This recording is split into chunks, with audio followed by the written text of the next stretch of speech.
Oh, Guild Wars time. Guild Wars time.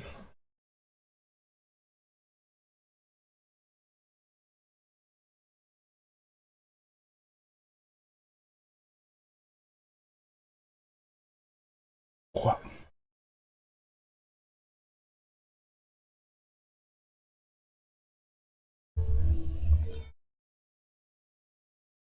Ay, ay, ay. Gonna be 3 hours. I want to try to get like a minimum of like what you call it, 7,000. Maybe a little bit more. We'll see how it goes. Oops. We'll see how it goes. Oh.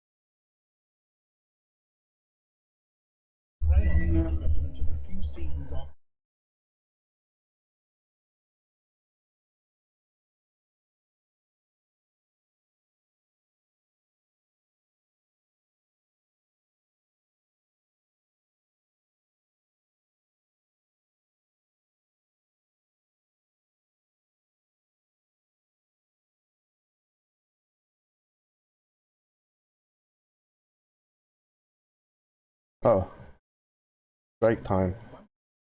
It's still probably worth like letting Omnyoji run the skill just for the doubles here.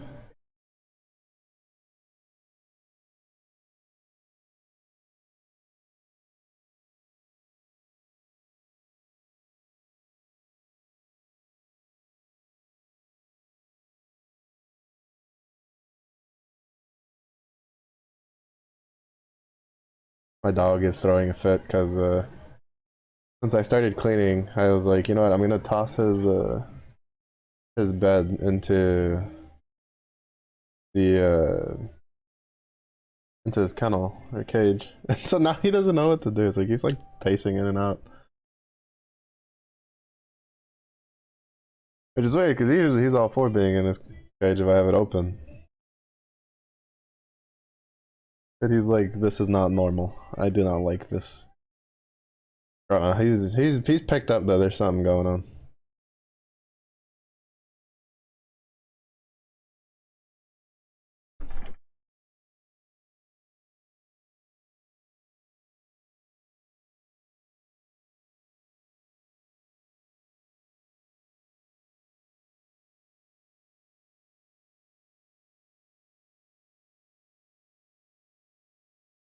Uh,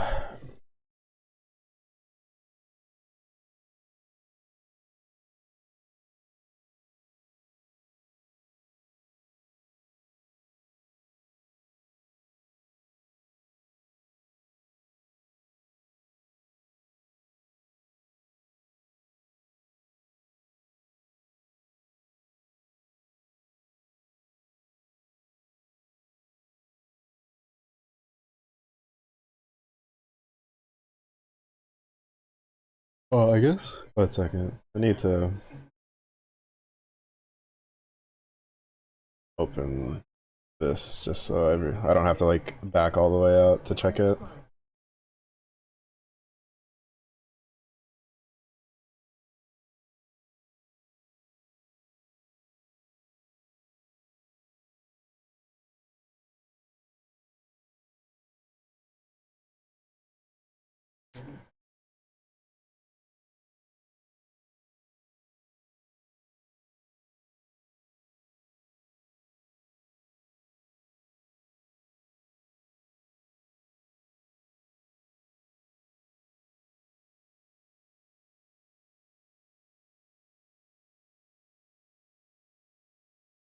Oh shit.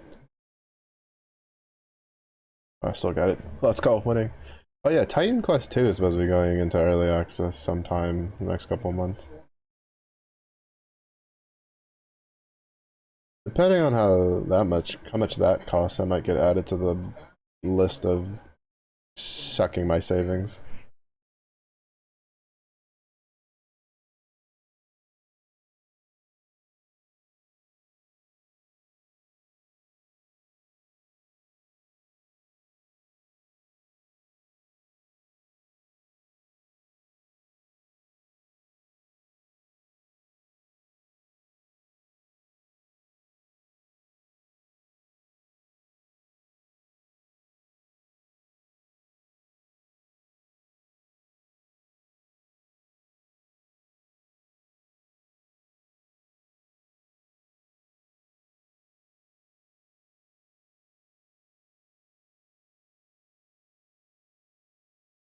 I have to update Diablo so I can try the new season.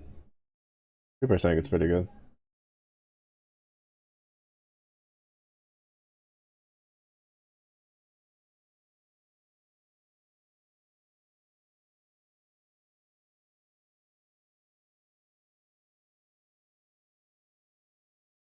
I don't know, I've been in an RPG mood.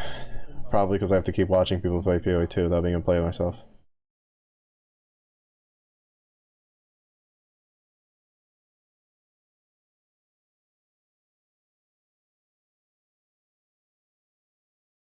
So, because like, that's the only reason I can think of why I can stand playing Torchlight Infinite for so long. I've put so much time into it this season, just compared to like previous seasons. Because usually, like, I'll get to like time mark 5 and then I'll get bored. But this time I got like, at least I started with Rosetta because I found a fun little build that was actually kind of fun to mess around with, and then I uh, I took that to time mark 7, and she could do time mark 7. She's just a little slow. So then I just swapped to an Erica 2 build because I had like 3 of the items for it. So, and that's been just tearing through things. Still working on trying to get the last like legendaries and stuff for that set for the build, but it's been pretty good. But now Diablo 4 uh has a new season, which I've heard really good things about. Now, I don't think it'll be like anywhere as engrossing as like say Path of Exile stuff, but considering the fact that Path of Exile, they've basically been like, I don't know, for PoE 1, like when they're gonna get content, which honestly I don't think anybody was really surprised. Specifically because they're definitely gonna want to devote all of their time to PoE 2 early access, so that way that can officially drop ASAP. Because for as much money as they made for people, you know, ordering early access, and how much more money they'll make whenever they add more classes. Because like I plan on buying it whenever they add the Druid early access. Or well, yeah, I'll buy it at some point because I want the stuff in the $60 pack. Plus, I get the currency for it, so I can buy some extra tabs and stuff. But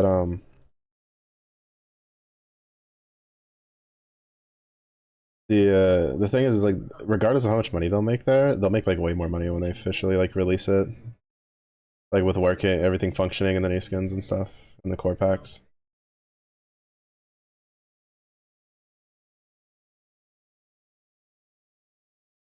But I'm looking forward when they add Druid.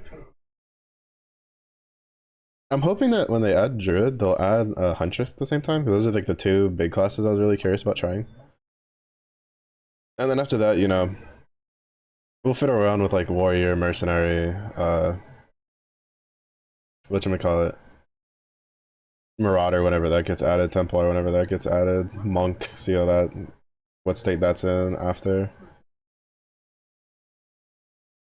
The nice thing is it does seem that like, so like, well, we'll see how it goes all the way through. One of the things that I was always like slightly kind of not very happy with Path of Exile 1 was that stat stacking was pretty inefficient to do SSF style. Like I like playing pseudo SSF with, well, I liked playing SSF, self-enforced SSF, before they did the player trading house, the currency trading house stuff. But I always played in trade because I wanted to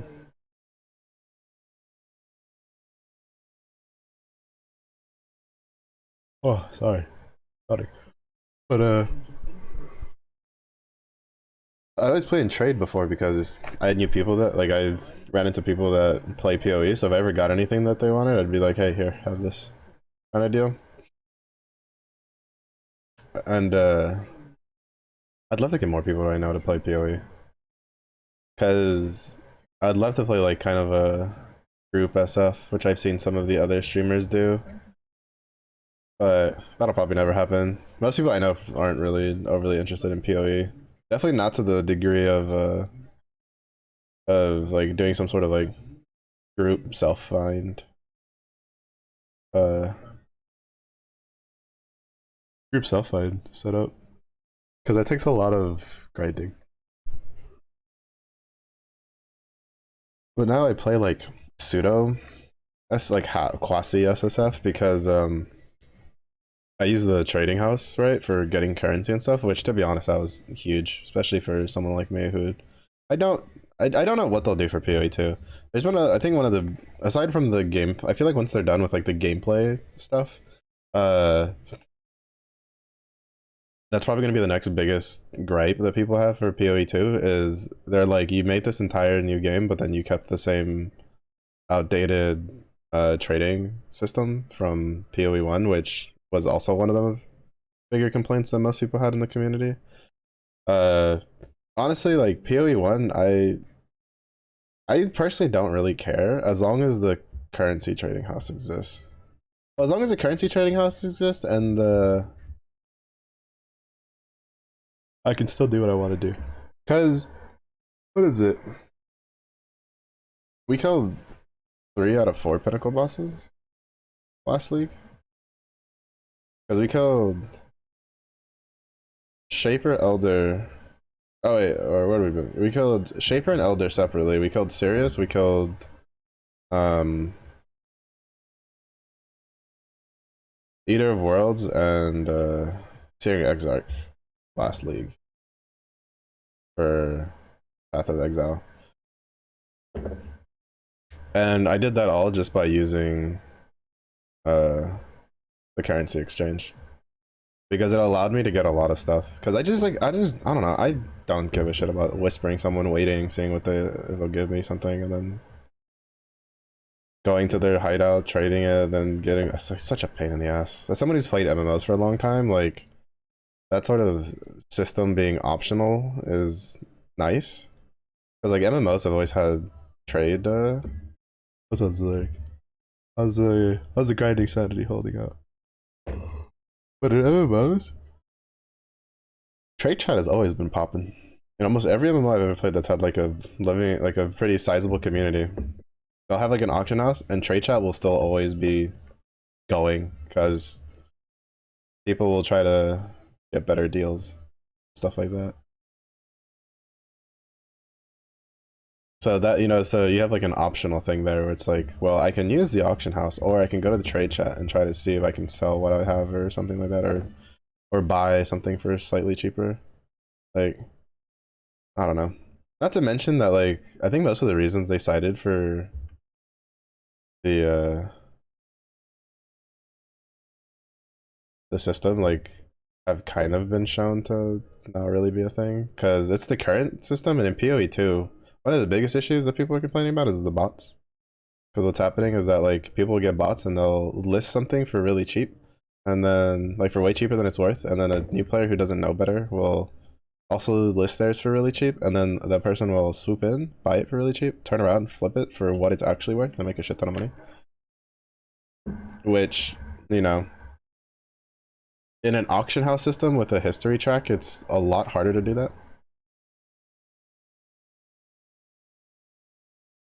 Because either people won't sell it for that little price, or what'll happen is you'll tank your own market. But which has happened. I've seen people accidentally do it. It's actually kind of funny.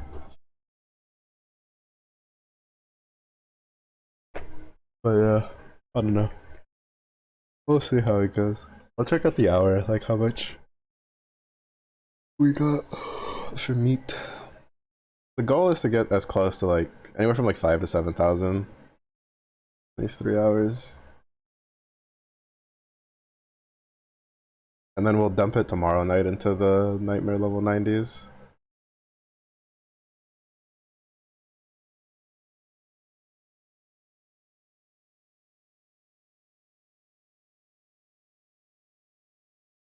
I don't know if I'll like try to burn myself to a crisp to get the second stage skin though. Like I know I can get like 400 mil easy. Well, quote unquote easy. Like if I just stream like 3 hours a night. That's what I did last time. Which is what I plan on doing this time. Which means there might be some night streams on the weekend just to get through it. But if I don't make it, I'll just wait for the next one. I don't even know what I would put that skin.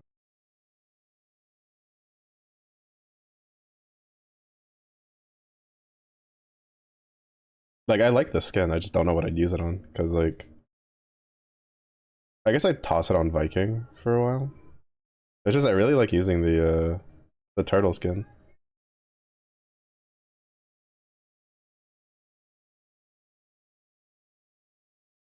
I haven't done it anymore for a while. I have 126 mil for now. Nice.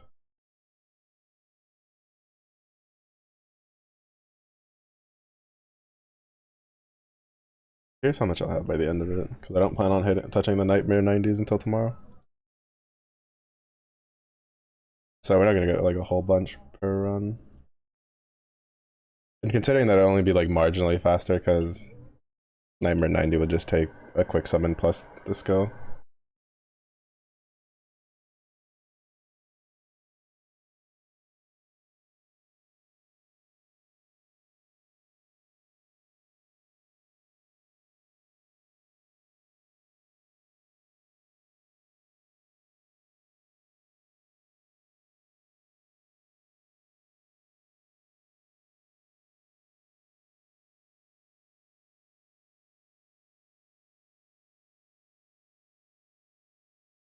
Wonder I wonder if I get 547 million honors, I wonder if it'll be enough between Chest of Good Fortune and the boxes to see if I can get enough cores to full limit break Getha Sword and then get enough to full limit break a fist.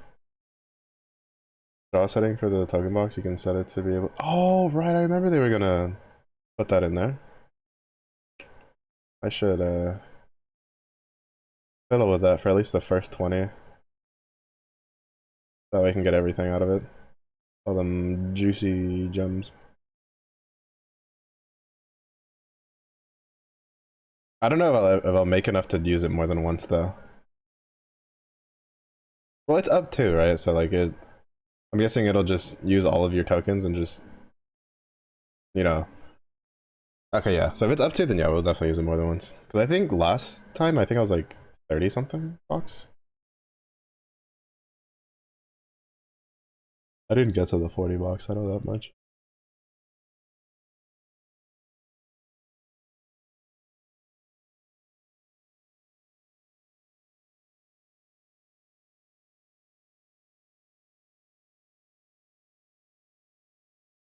God, I really hope that for the Knickknack Academy stuff, they just straight up give us a fully built out weapon or something. 'Cause I really don't want to have to waste the Guild Wars for weapons. And Dread Barrage doesn't have enough weapons in the tickets to be able to full limit break a character.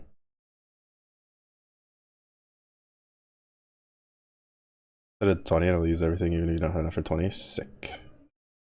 Alright, so it kind of works the same way as when you just use like draw all tickets, right? Like even if you don't have enough to finish the box, it'll just use what you have. Alright, that's good. Yeah, I'll set that up. Because I don't plan on swapping the loot I get, because I don't need New World Quartz for Frau Fist. Actually, I don't think I need specifically for new World weapons. I don't think I need the quartz anytime soon. I have a decent amount of those, but I want to try to get all the celestial weapons. Because some of them, one, look really cool, but two, it's just nice to have the option.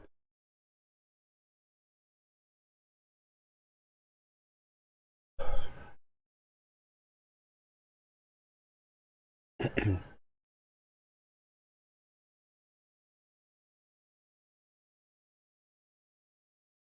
I want to finish the sword, I want to go for the fist, and then after that I want to go for the staff.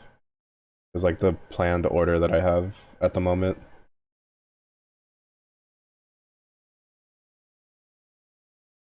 And then after that it'll probably be like katana, dagger, gun, spear, whatever I get my hands on.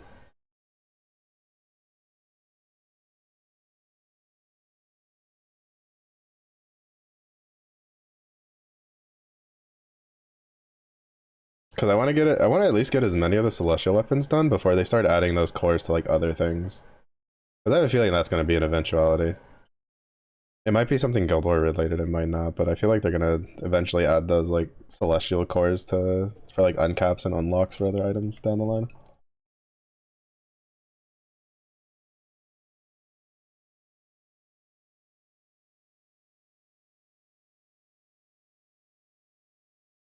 Alright, Goku's slowly trying to build up his throne of biggest bears again after getting it toppled last night.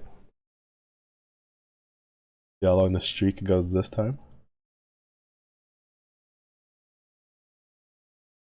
30 minutes of not being here. To be fair, it's usually pretty common for it to be available.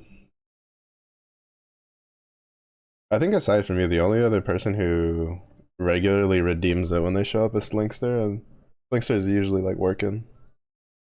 So if he's like busy and not on his phone to stop by, he won't take it. The lyric sometimes decides he wants to be biggest bear, and he'll take it.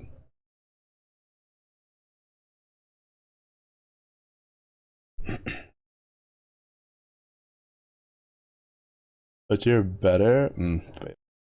You don't put meatballs in your spaghetti. That already gives you like a lot of demerits.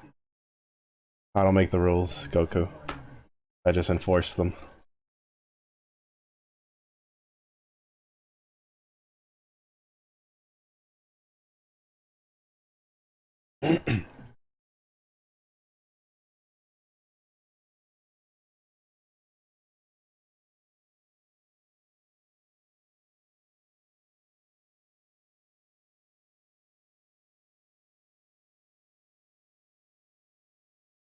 Use it to however many full bucks. Oh, okay. Makes sense. Makes sense. Probably easier on their end to track that for the programming. Can't really complain with that, to be honest. Well, I mean, you can, but you'd be dumb, realistically speaking. Put some on SMH. No, he's lying. He lied about giving me lasagna. Now he's lying about the meatballs. Can't believe this. Biggest bear, more like biggest liar, pants on fire.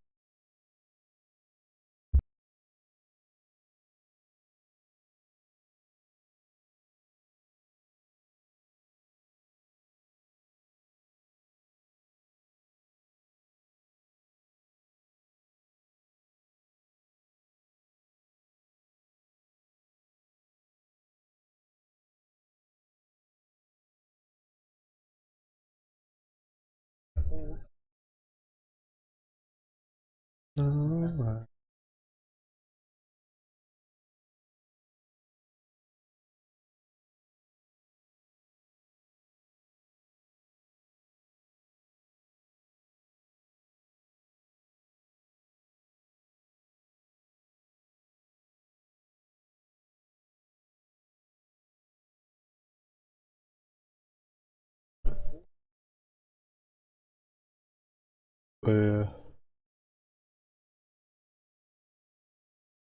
Honestly, I hope the new Diablo season is as fun as some people were saying it is. The only, actually, the biggest thing I'm worried about for Diablo 4 is because they have their expansion. I don't know how much stuff I can have, like I can do, uh, without having, because I know there's like a pretty decent end game system that I can't access to.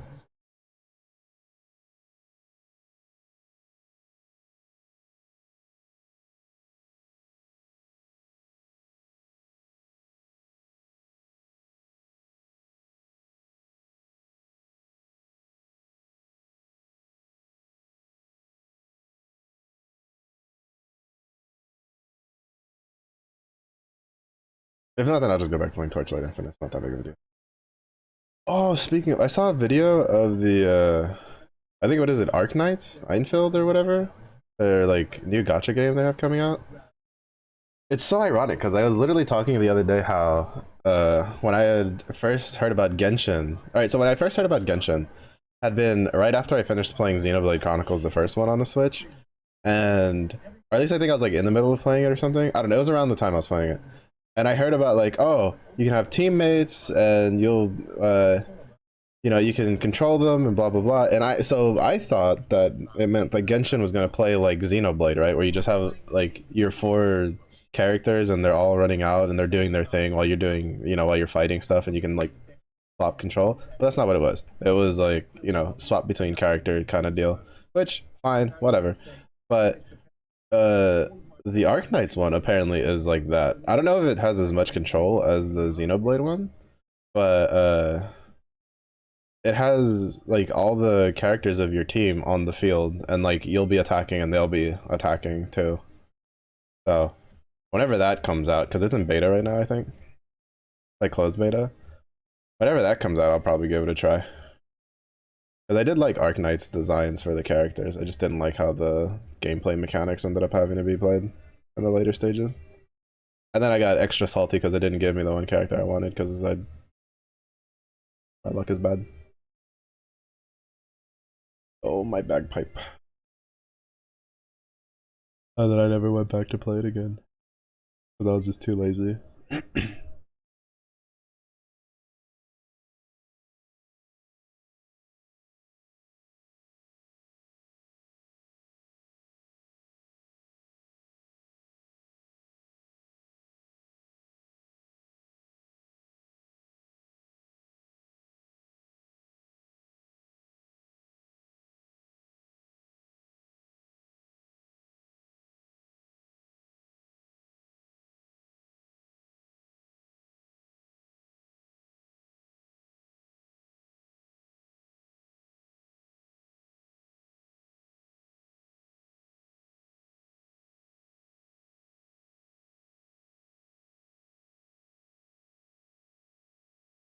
And I looked over at my clock and it's like I've only been going for 30 minutes. I already feel my brain fighting it.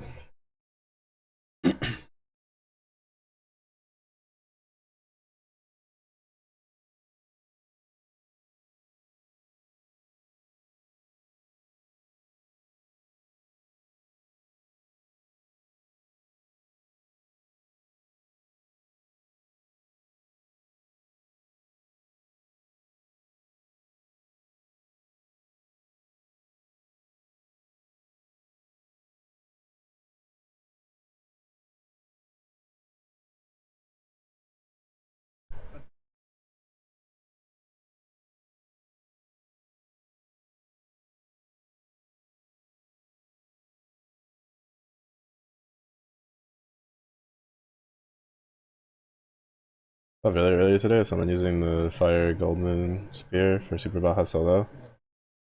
Oh, I think I saw the thumbnail for it.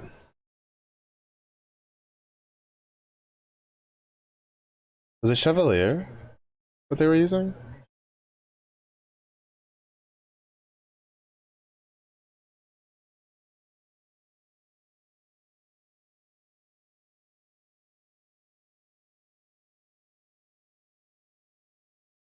I didn't actually watch the video, I just saw the thumbnail for it and I was like, oh, cool.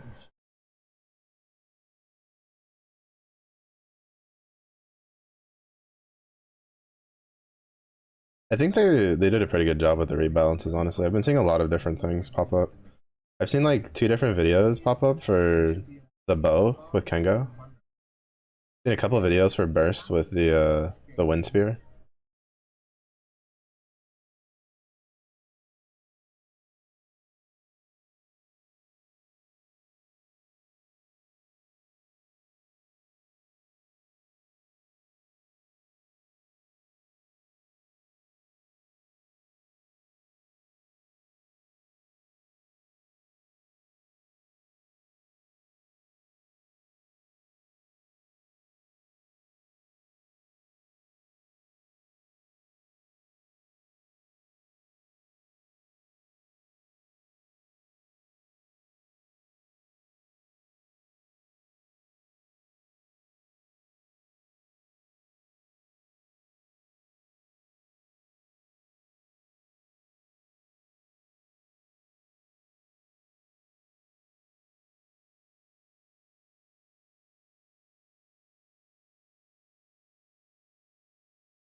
Cavalier, Grand Zeta, Clarice, Borgor to die fast. Salute. Don't have Ragaza or Borgor is used to not do much comparatively. And Frau.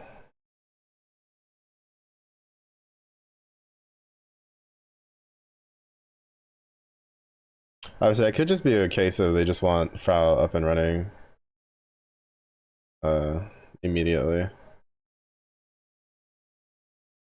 Because, like, for instance, one of the downsides to using Rakam is, and something like Kengo, like, well, basically, one of the downsides to having something like Ragaza would be, like, any initial buffs that would be really good on the character, they're gonna miss it for that first turn before he dies.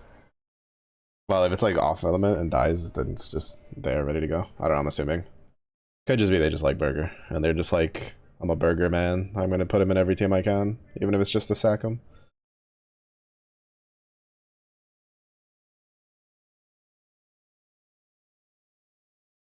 Yeah, I don't know. Oh, so aside from whatchamacallit, what you explained for Summer Raziel, with like Diaspora, bro, I think it's the Kenga team that on the wiki, and they tell you to use Ragaza. He's just easy.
It's, I'm not gonna lie. I wish they'd get rid of the whole.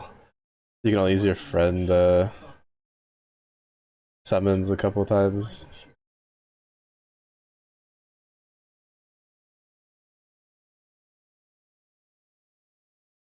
What meat count right now? I'll tell you in a second. Oh, that was the wrong one. 4.9k. I think we'll be hitting the 7k. We started at like 2,000 already, like doubled our numbers. Gotta get in there. It's grind time. Rise and shine, son of Doncho.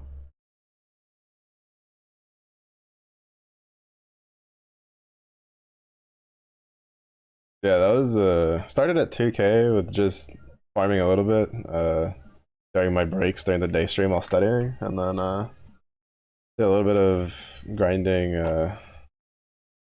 not too much in between streams, and then we started, I think it was like 2023, and then now we're like 4,900. Grinded at work, and he stops and notice you're not in the guild. Oh, oh. Oh, that's so bad. We've been grinding on the clock. Look up, not in a crew. Oh, hi. Yeah, yeah. It's your turn to be, you know, the solo, the crew of one that just solos an entire crew by yourself. I believe it. The terror of the high skies.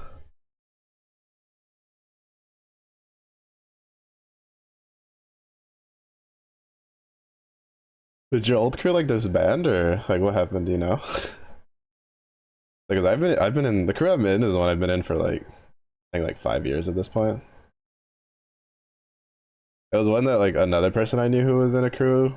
I was just like, "Hey, you want to join my crew?" And I was like, "Yeah, sure." And I like, joined in, and then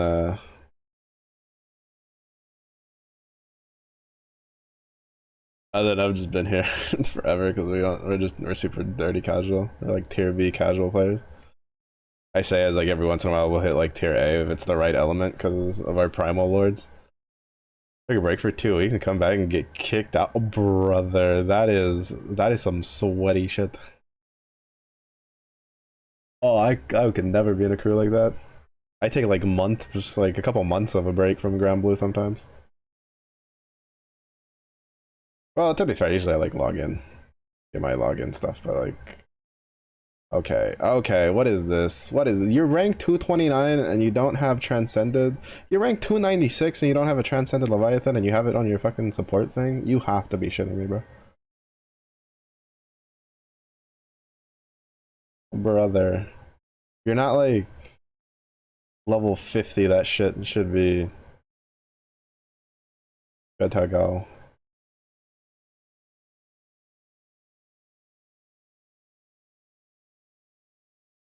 We're in a queue with older friends and you felt bad because I was so sporadic. I told them I'd leave because I always tried their best. I said they were okay with you just there. I was like, no, it's not okay. So we've been freelancing since then. I mean, to be fair, it's I think like unless they were like at cap, I would have just stuck around. I would just been like, yo, what's up? Oh, you said it's cool? Okay. Pulls out like stool, sits down. That's my stool, that's my spot. I'll be back when I be back.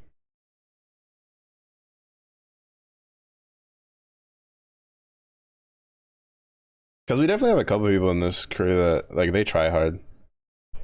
Well, not necessarily try hard, but they definitely grind the event. Our guild war is a decent amount.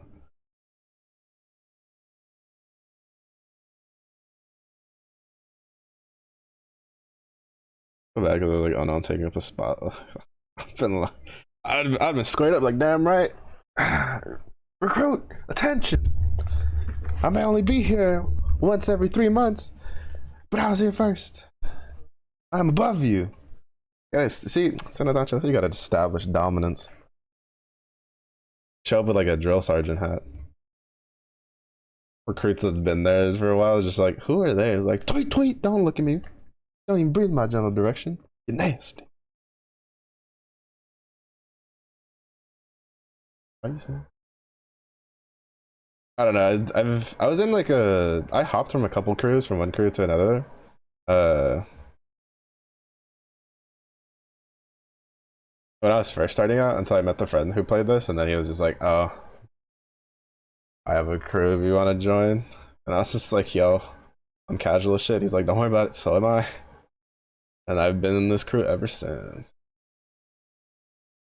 In Enigma, even in the Discord. Yeah, I don't think I've talked in the Discord for this crew in like 4 years. Sometimes I'll like stop by to see what's going on, like what memes they're posting. But it's not a Granblue Discord. It used to be literally just Granblue, because at the time that I joined, all of us were like hard grinding the game, especially for Guild Wars and stuff. I don't know if I still am. At some point, they made me, I think, like the attack officer or something, just randomly. I was just like, oh. I was like, why am I? Why do I have that?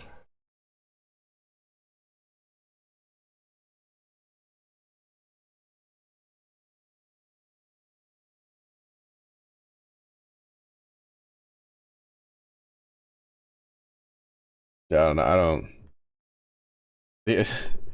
The the only time I grind is because I have, well, stage 2 skin.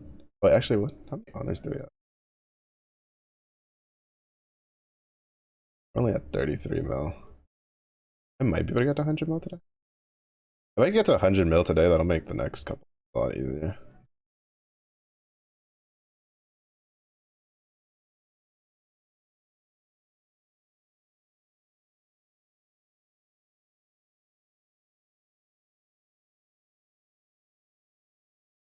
I didn't, and I miscalculated the days on the last Guild Wars, so I was like 37 mil off from the halfway point. I think when I looked at the menu or looked at the screen for this one, I was at like 537 mil that I needed and some change. Now we're almost at the 500 mil, so hopefully at least get to like 440 mil today would be nice. We'll be here a while. We'll be here for at least another 2 hours. Should be able to get to it pretty decently enough.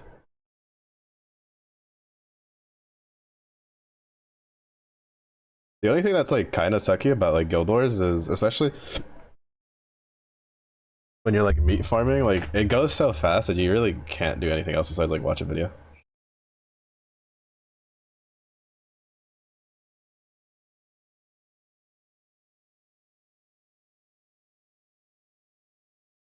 Because since you're like one turning everything, it's just like, I mean, I guess I could let the whole animations like pan out, but that's so inefficient. That's inefficient as all hell. Like, a waste of time at that point. If it's like, if I can one turn it, I don't like letting the animations pass out. If I can two turn it, that's not my problem anymore. I was like, it has been ordained by those above that I must let all the animations pan out, because I am too lazy to refresh for 2 turns.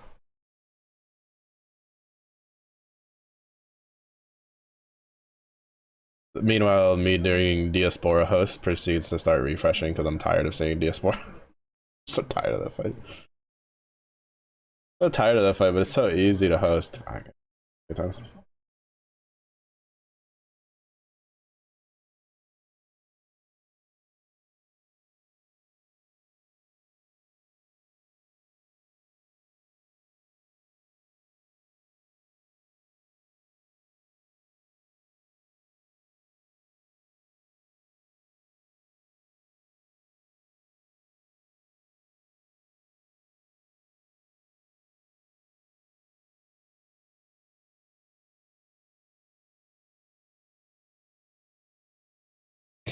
Speaking of Mjolnir fantasy, I saw a video.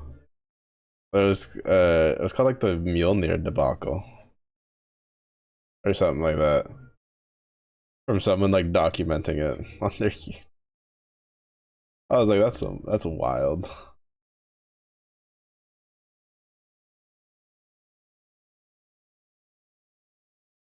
Still, what a time to be alive, though. Time to be alive when Bubs could get one turned because of a summon and a weapon.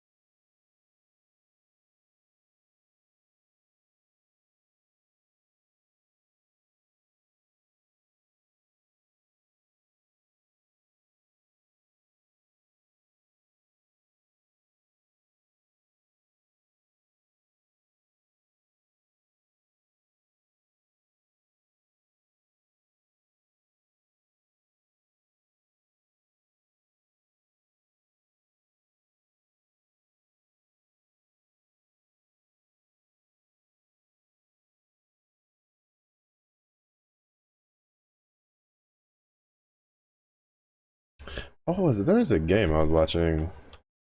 There was a game a couple Path of Exile streamers were streaming recently. Yeah, Heroes of Hammerwatch 2 was one of them. But there was another one. I don't remember what it was called.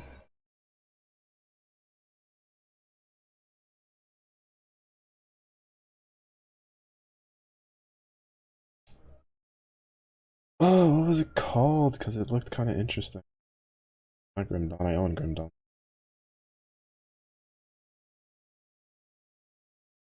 Because Heroes of Hammerwatch, I own the first one.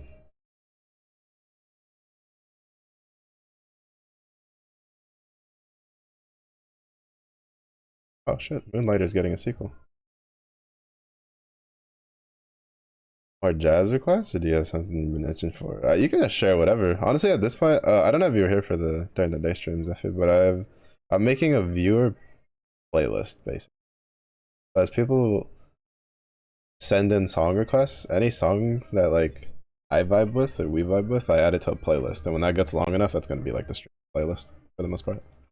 But whatever you want to listen to, whatever you want judged to see if it gets added to the playlist. Basically. What's up, Zeffy? How's it going? Pretty cool. Yeah. I can't claim complete ownership for that idea though. It's a bit of a twist on I think Una tried it but in the Discord. But yeah.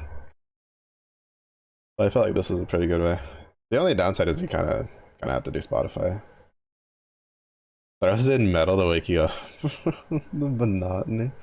To be fair, this one in particular, Zeffy over here, he used to complain about how much whiplash my playlist would give.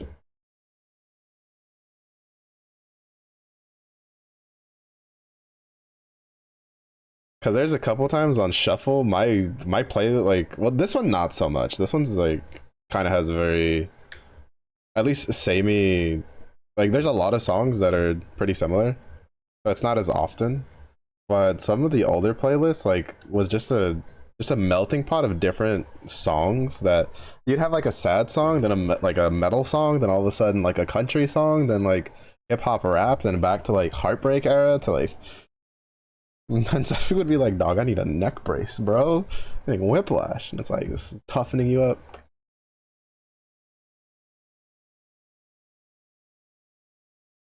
Yeah, it was pretty funny. It cracked me up. For me, it's like normal, but then like when I play my playlist on on stream, people like talk about it. I'm like, is it really? Like, I don't. Mm.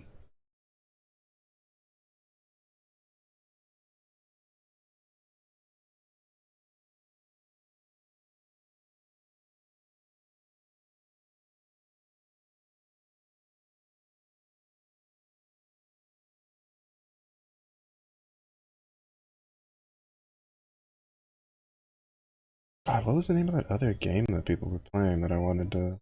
On my wish list, but I'm too lazy to open like my actual Steam.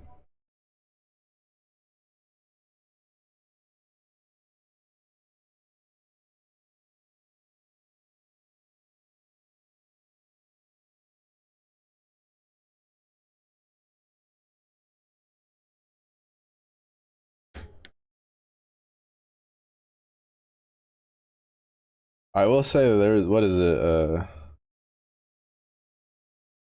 There's been a couple of interesting like YouTube video games that have been popping up. There's like this nun roguelite action game that's like reminds me a lot of like what is it? Master of Weapons or something? Where you have like this like you have this like storage that you put weapons in and then you get buffs. Well, in that game you like in the game I'm talking about you get the weapons, but in like this other one it gives you like buffs. But it's like thirst art. It was really amusing to watch the people review it.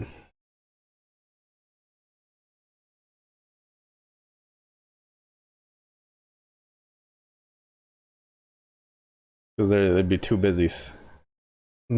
There was one video I watched where like When the art popped up for the character select, the guy for like his brain just like short circuited. He just couldn't put coherent words together for a little bit. That was funny. Oh shit! Berserker Kazan has a demo. I want to try that.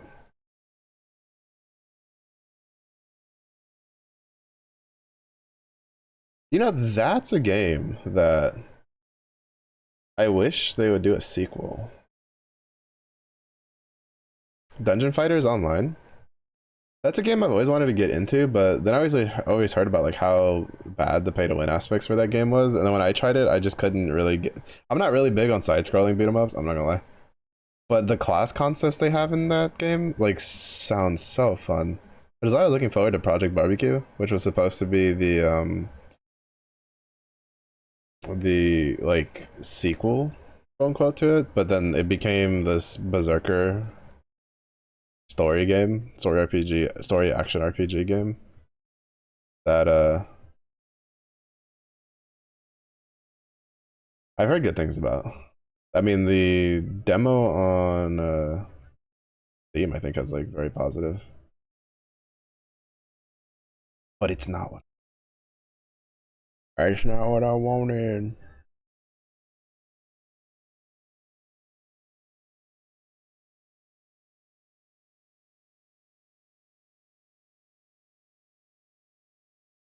Huh.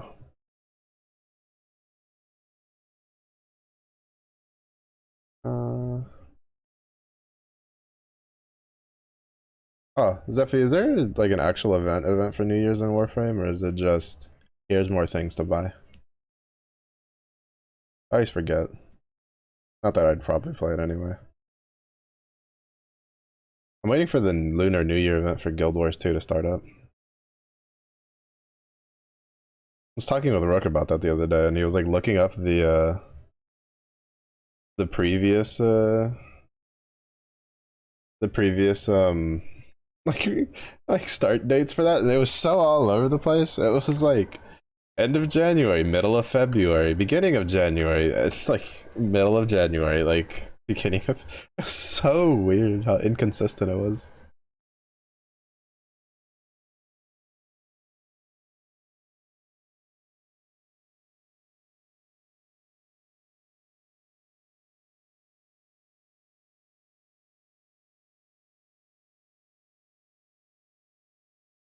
Oh, why am I hitting this?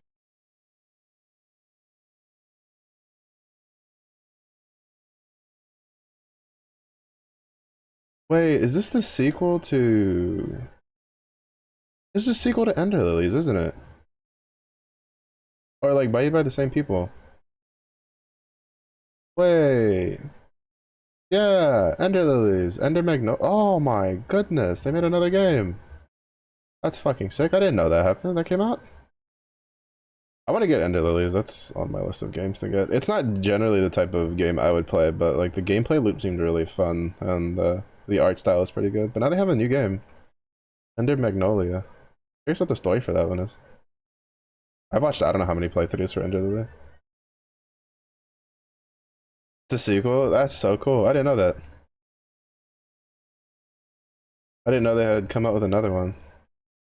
Bro, my YouTube's been failing me. My YouTube's out here showing me like all these other JRPG stuff and like just RPGs and just action RPGs and things, and yet it's not showing me that Ender Magnolia was released. Literally today. SMH. Just more stuff to buy from what I'm saying. Well, more stuff to like wait till it goes on sale because my savings are dipping lower than I want them to be.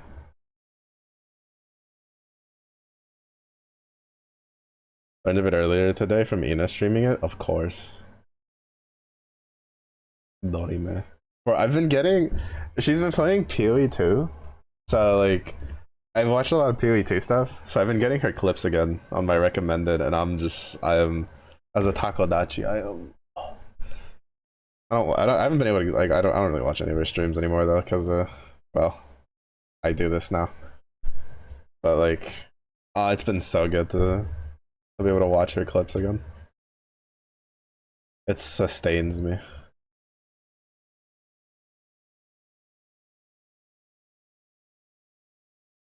Yeah, I mean, the list for things to buy always is never ending, but most of it's gonna have to wait. Farm my Grendel Prime, yeah. Farm my Grendel Prime until when I get back on Warframe in like 2056.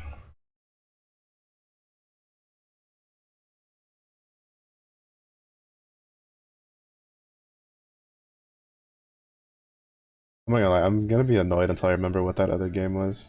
It was Pox was playing it.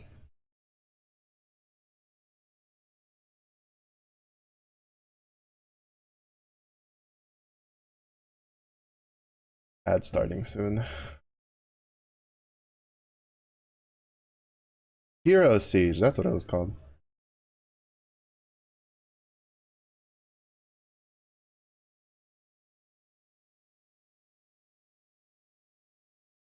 Yeah. Hero Siege. It looked kind of interesting. I've seen a couple people play it. It was also cheaper. $8. There's a lot of demos I need to download to try out.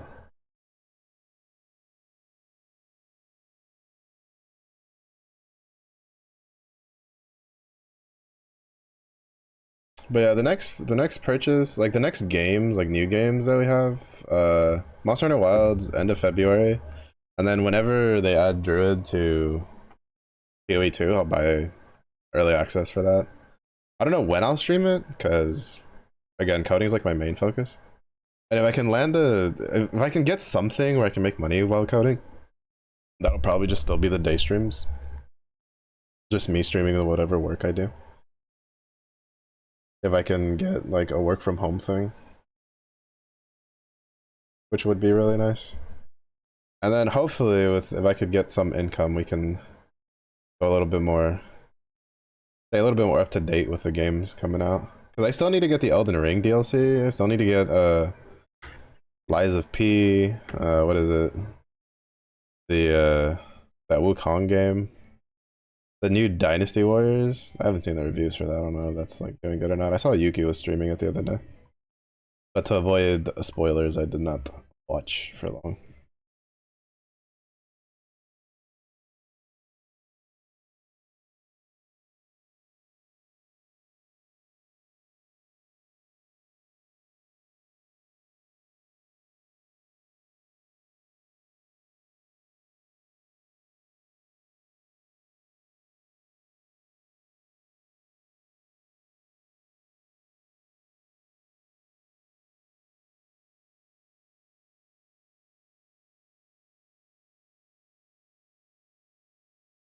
I should just put the one.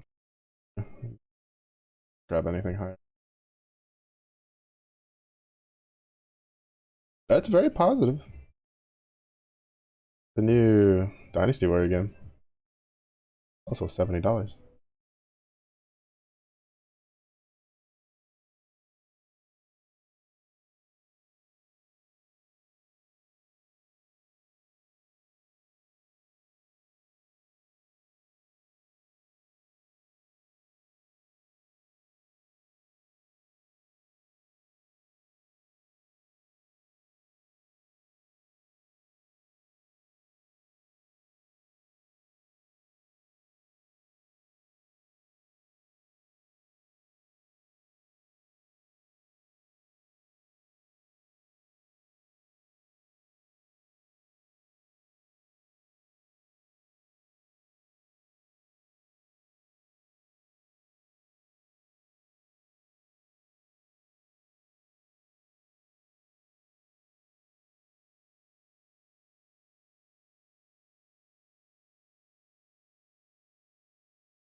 That's just Masha.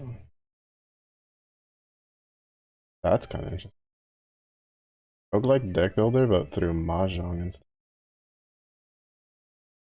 Hmm.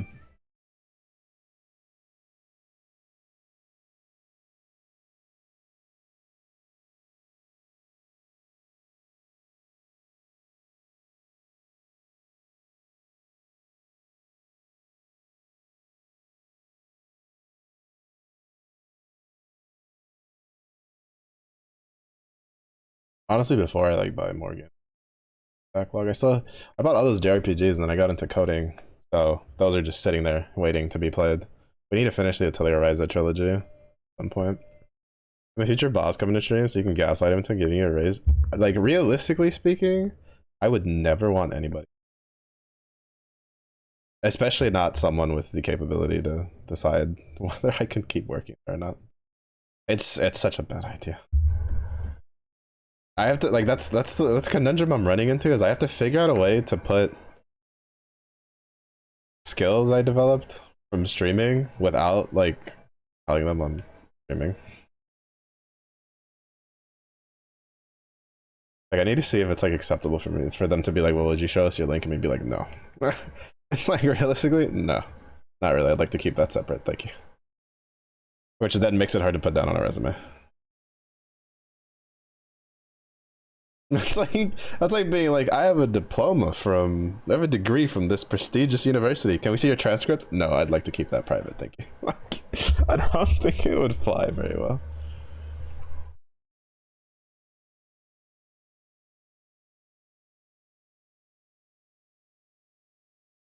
But realistically, like anything like that, I just would not want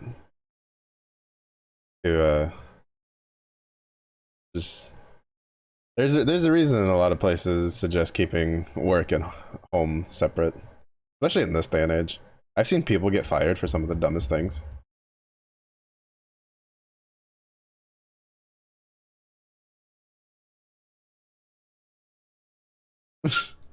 Sources points itself. All I need, baby. I'm the only source you gotta worry about, dude. Trust. Did I lie to you?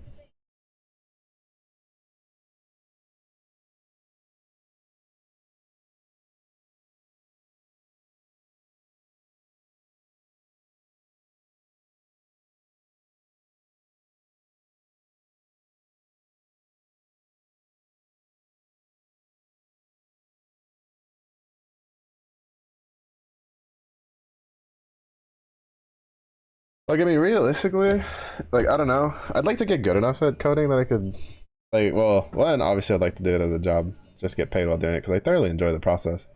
But, it would just be like, I'd like to be able to just have flexible schedules. I don't know, that was one of the really nice things I liked about streaming. Even though, to be fair, like, I've stayed pretty contingent to my schedule, as I've mentioned it before, I'm a bit of a workaholic. When I, at least like when if I either enjoy what I'm doing, get paid for what I'm doing, or it just becomes routine, I turn into like a bit of a workaholic. And the fact that I don't like not streaming. That's why, like, even though I have a good reason to not stream on Friday during the day, because obviously I'm going to use that time to finish organizing my room and stuff, I'm also kind of like, but, you know? Because, like, I'm so used to, like, I don't know, I've made a schedule. I like sticking to my schedule, but at the same point, it's like, it's time being used well. It's not like I'm, like, it's so bad for me to take stream off. Unless I'm, like, dying sick in a corner. Or I'm like so dead tired that I can barely write out well, no stream tonight. There was one time, when was it? I think it was like 2 months ago or something, when I struggled so hard to be able to write in the channel that the day stream was canceled after I got back home from getting groceries, because I was like functioning on 3 hours of sleep. Like I didn't go to sleep till like 5 in the morning. I woke up at like 8. I went to go get groceries and then I came back streaming. I'm going back. And I had to rewrite that sentence like 16 different times just to get it to be English.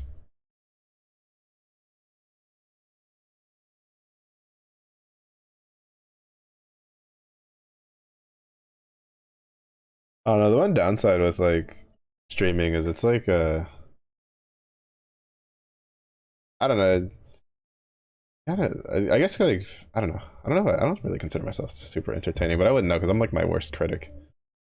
But it's just like if you want to even make anything out of this, you really have to do a lot of like extra legwork that I just.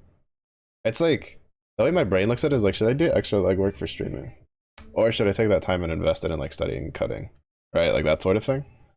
And for me, it's like a no-brainer to do the second one because that's just more flexible into uh like just flexibility for life skills. Not to mention, I took a bit of a hit when I stopped like collabing because I just got real tired of like dealing. I'm like not necessarily like tired of dealing with people. I just got tired of like having to constantly network. And it was less of a battery drain thing, and I was just like, I'm too lazy to do this, which is bad. That's why I kind of took a hit on the growth. 8.5 out of 10. That's higher than I'd rate myself, honestly.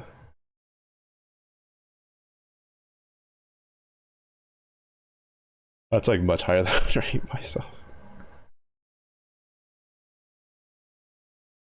I don't know. The one downside is that like when I play games, especially skill-based games, it's like sometimes I'm pretty chill. I'd say like probably a good number of times I'm pretty chill, but if it's like a week where I'm like having bad sleep or something, it's just like it gets really hard to not just rage out because that's kind of like my natural tendency is to get really angry. But I'm also nowhere near good enough that rage content is good to watch, I feel. And I'm not like entertaining enough like when I rage out because it's just stereotypical cussing. Because there's some people, you know, they get angry, they get creative, right? And it's just like, oh, that was funny. Yeah, I'm not like that. Sometimes though, I've heard some. Well, I mean, I say this, but like most people I know still tell me that like I rage calmly. Apparently, I don't know. I don't see it. At least when I hear myself rage, I'm like, bro, I'm literally about to punch a hole in my desk. What do you mean? I don't know if it just doesn't come through the mic.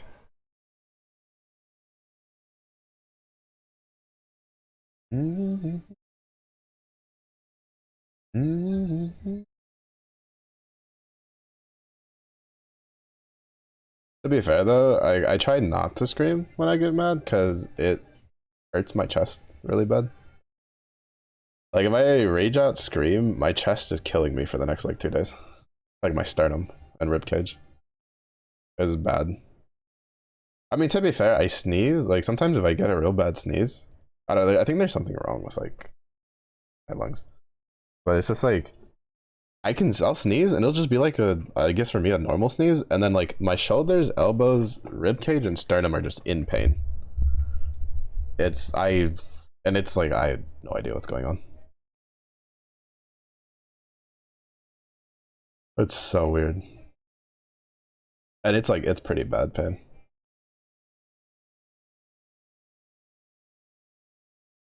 50/50, some of your rages are mixed more into frustration and like yell sometimes.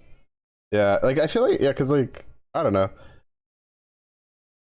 Sometimes I get a little self conscious of it when people are just like, oh, we don't do this because you get angry, and it's just like, oh, I guess it's worse than I thought. But then like sometimes I'll like watch a VOD and I'll just be like, like salty, yeah, but I don't know. I'd say I was raging because for me it was pretty calm. Or like it'll just be like, oh fuck. I guess part of it is just I just start harping on the same thing, right? Like if I play Apex, I'm just complaining for like 4 hours about having to fight Diamond Master players and Preds. Which to be fair, I feel like is a valid complaint, but when it's just 4 hours and that's all I'm saying is gets kind of boring to listen to. I wouldn't want to listen to that. And then the other problem is that like the gameplay of me and Apex isn't good enough to weigh it out. Which to be fair, Apex was actually not the game where I saw the best growth in numbers. It was actually TFT.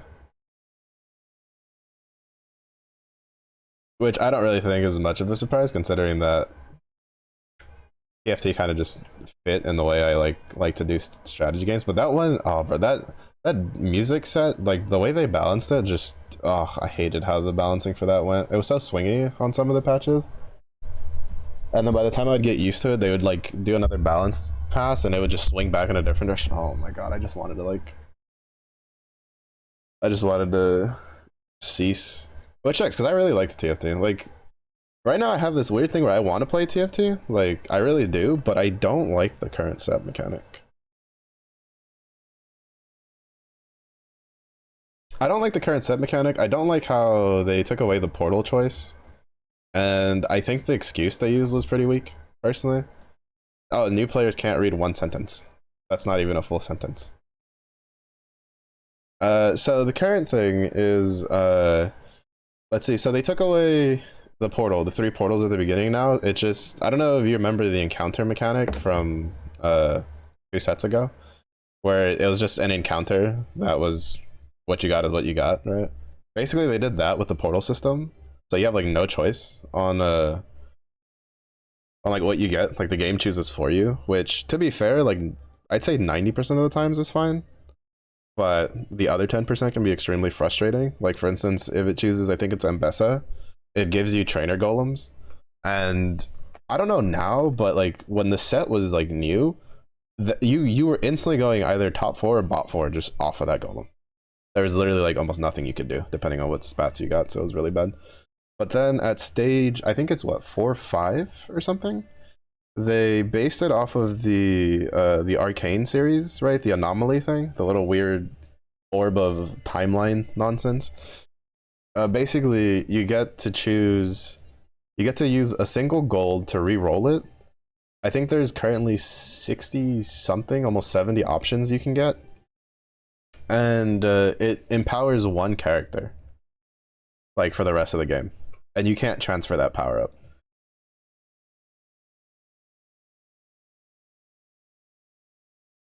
So basically it makes you have to play either reroll or like fast 9 to consistently make sure your carry is available. Now there's some flexibility to it, to be honest, because you can get really good tank stuff too. So like if you don't have your carry but you have like the tank, like one of your main front lines, you can just go for a frontline buff and stuff like that. But like I can't really speak for the current state of the stuff. I know they've done a lot of balance patches, and I've heard the anomalies are way more balanced than they used to be, but one, I don't like the fact that I have to spend money to roll for anomalies, at least like from the very beginning. I don't know if they've changed that, I don't think they have, but that was one of the things I really didn't like about the system was, so not only in stage 4 of all stages, which is usually a pretty common build your team stage, you have to save money for this anomaly. You want at least like probably like 20 gold for it. Just to be able to try to get something decent, like anywhere from 10 to 20 gold. And it's also attached to like a single character. So it makes it really difficult for the, because like for instance in previous sets, since you didn't have a mechanic like that, it was like, okay, I have this forecast, it's not going to be the forecast I'm going to use, but it holds the items for the forecast I'm going to use really well. And so you have it, and then now you have this issue where, well, it's 4-5, it's anomaly phase. I think it's 4-5, I don't remember exactly the stage. I'm pretty sure it's stage 4. Is it stage 4 or is it stage 3? Actually, it might be stage, whatever before Raptors. I think it's like before Raptors.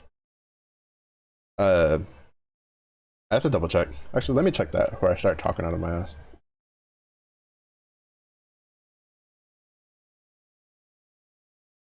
Is it 3-5? No, stage 4-6. Yeah, it's stage 4. Okay.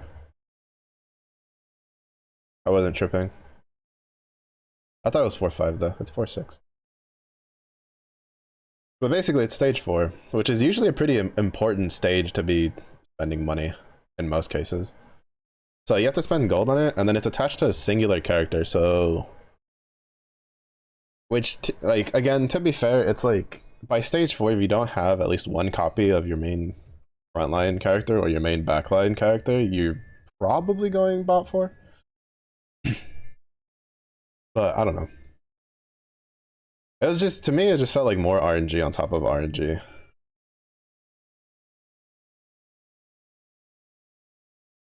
It also made it pretty difficult to kind of keep track of what was working and what wasn't, because there was a couple early on that were bugged and weren't working properly, or some were bugged in the opposite direction where they were working really good. Some were severely undertuned starting out, and while I understand the reasoning behind it, they also dialed back on the whole stats thing. We love Guild Wars, true. We love doing our duty to the game of trading sanity for honors. Hello, Ramun. How's your week going? Hopefully your Guild Wars is going. There is no way there's not a single Leviathan on this. Are you kidding me? I don't think I've ever had a moment where I couldn't have like a specific version. Why do I have Varunas? Wait, oh.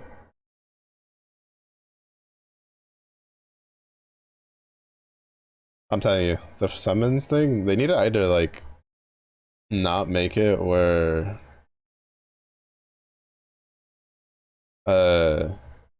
you only have a limited number of uses for your friend summon, or what are we at? 7,000. Oh, we're okay. Yeah, we definitely hit. At least our bait goal is reached after what, hour and a half? But I feel like they should either allow us to just refresh our summons at least a couple times in this list, or just make it where our friends list, our friend portion doesn't fall off.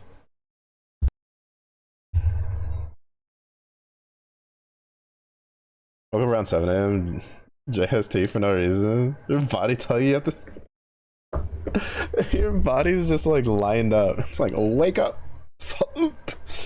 It's time to grind. Why are you asleep? That's a mood.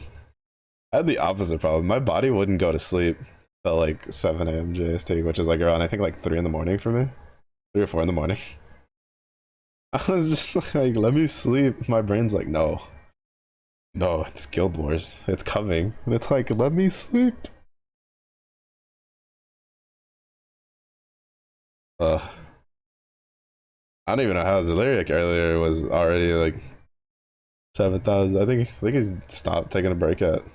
What'd you say you were at? Like 126? 136? No honors?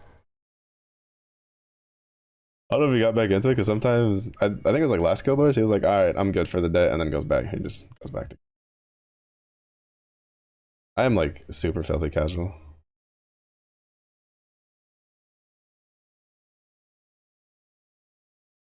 Don't want to wake up for a class. I mean, you could have just not gone to school and then just bummed it up in a Starbucks, you know? Just saying, that is an option. Don't do that. Don't do that, Zephy. We need you to pay for our houses.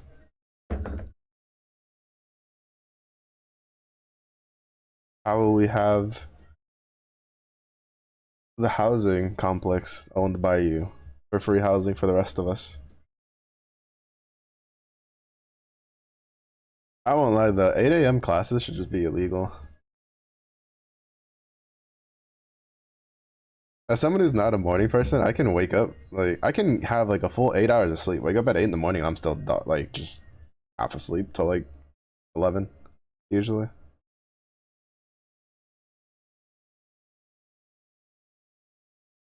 For putting songs in, there's a redeem for 10. Called Songo Requesto. You can just toss it in there for whatever you want. Woke up at 4 a.m. and already done 300 mil. Here I am grinding prelims again. Oh no. It's getting us all. I can't do that. I can't do that.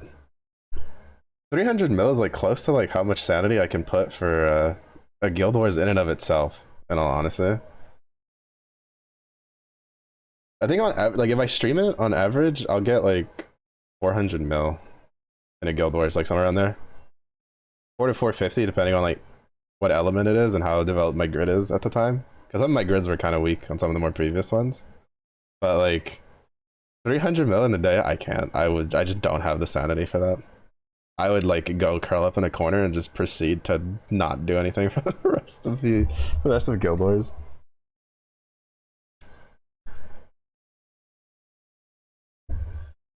I still remember I think on average I'll like anywhere from like mid 20 to like mid 30 boxing an event, but it's like I tried once to 40 box like a Guild Wars, and I've granted this was like 4 or 5 years ago, so like Reds were a bit weaker, especially for Magna, and my like teams weren't super developed. I never again, even though to be fair at this point like I'm close, so but it was rough.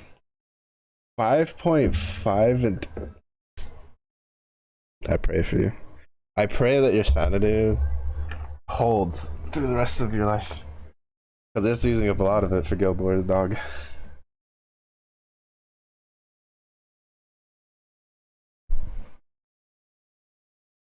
I could never, though. I could never.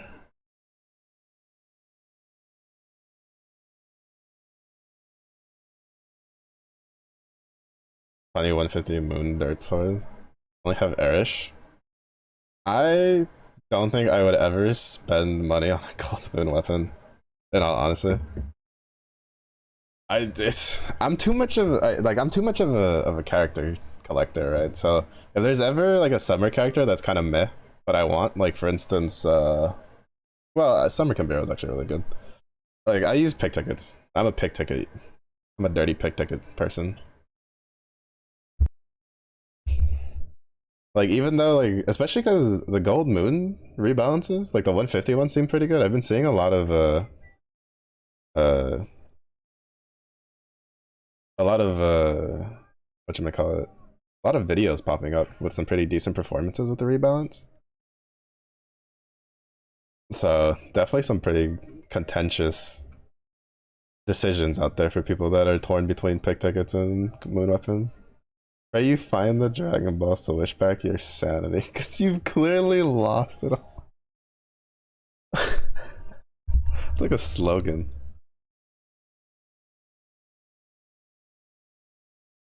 Pay 2 black cards already. I was gonna Sierra take Snake. Same. But I ended up sparking anyway. Did you not go for it because of the videos, like the showcases for Snake?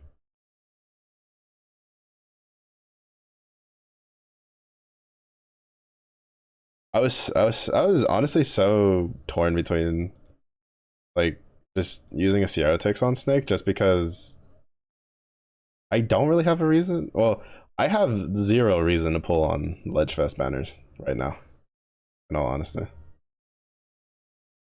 The only Ledgefest Grand character I don't own is Vayne, and I can live without Vayne. I got like Raph and Medusa when I sparked for Snake, so we're not missing anything else. I need to spark on like Flash banners because I'm missing all of the good Flash characters.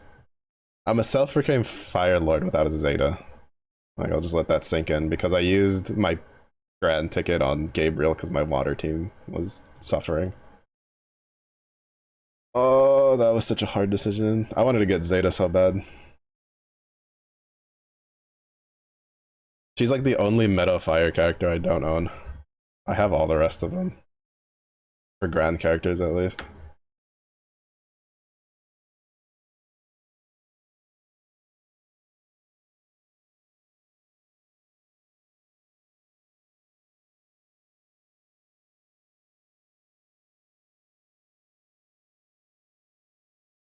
I'll check out the 30 where we're at for honor. Should be getting. I think we should be past 50 mil. The goal is to try to get 100 mil today without having to touch Nightmare 90.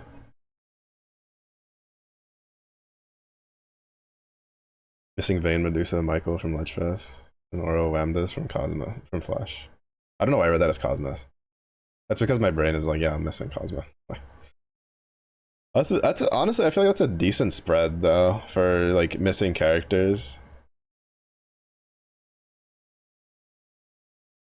The event, 12 general event. Gonna release some bonker on event banner. I have no idea. Honestly, I have this weird little off the cuff theory that we might get like a Zodiac pick ticket, maybe potentially. Drugs, mostly because most of the previous stuff has been giving us like character things. I don't know if they'd actually do that, considering that Anniversary has the Zodiac banner, which is on a Ledge Fest. There's Zodiac pick ticket sounds absurd. It does. It really does. At least, all right. So here was my thought process. Right, like it wasn't gonna be like a full Zodiac ticket. What I was thinking was that potentially what they could do is give us like a Zodiac pick ticket for the first half. Right, it's like the first set that it released. But honestly, like that's so copium. I'm not even gonna lie. Even I know that's copium. It's just I don't know what they would give us. Fusion Tiger, but no event skin or anything. Yo, that's what I was saying. I want. Honestly, if Tiger's 5-star like version had been the Fusion Tiger, I would have been content. I liked the Fusion Tiger design. It'd be cool if, well, it'd be nice if they gave us a skin, but I feel like they could just do like one of the they have that like the fantasy line, right, of character versions that quote unquote technically don't exist, but quote unquote are playable. Like, you know, Grand Earth Sandalphon, because Sandy has to have 2 grand versions for whatever reason. They could do that for Tiger, I feel. Love pink more than gold, silver. Acceptable, honestly, acceptable.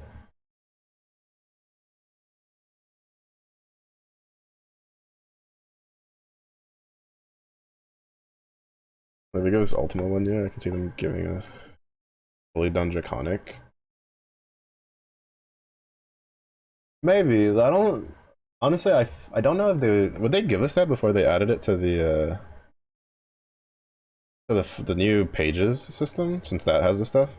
If you have it for Spotify, preferably, but if you only have the YouTube link, I can probably just play like use that to look for it.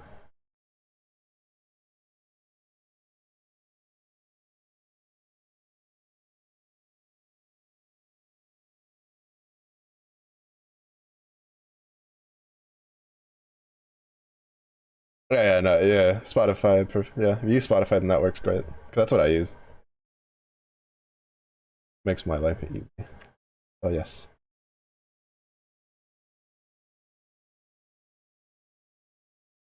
I won't lie though. More than like the anniversary event, I'm like much more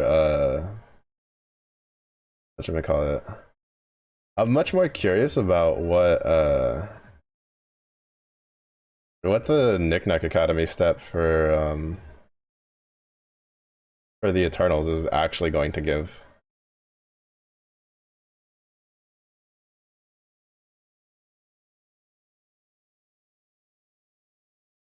Queued up, play after the song.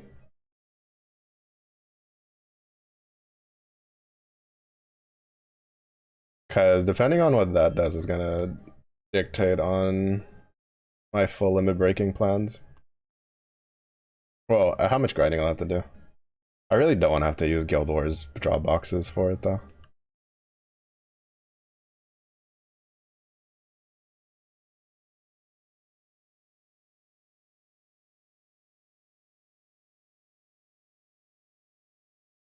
As much as I would like for them to just give us the straight like weapon completely finished, I would be perfectly perfectly content if they just gave us enough weapons of at least one for the element to like uncap. Didn't rebalance for how many times, right? Who knows still?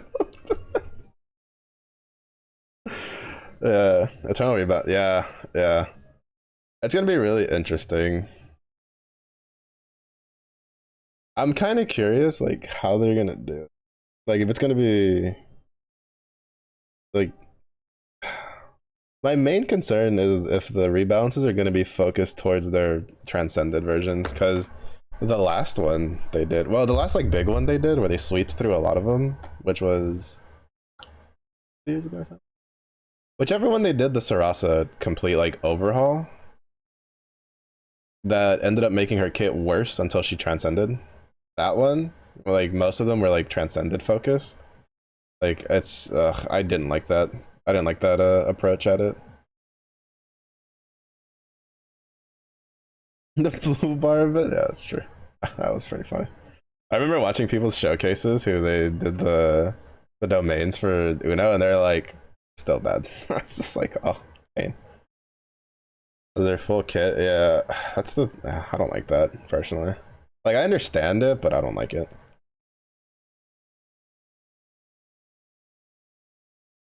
Specifically because like if you think about it, it's not a good idea to approach it in that. I guess like in like number values it probably is, but I guess like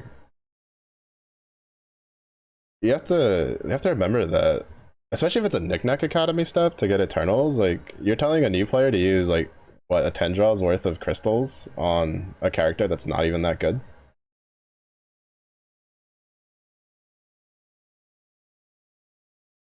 Is my character good? Better? And before they make Sarasa just Earth Ragazzo. She has like 3 turns where she deals a bunch of damage at 1 HP and then just dies. Like, well, we said she would deal a bunch of damage at low HP. We never said she'd stay alive after it. You spill the toilet for foul weapon. Oh. True. I like the beat on it.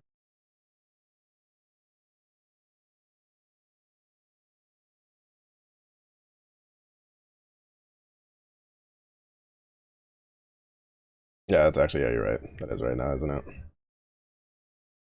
I don't know, I haven't used like Sarasa in so long because ironically enough, like she was my first Eternal that I ever unlocked because she's my favorite out of all of them.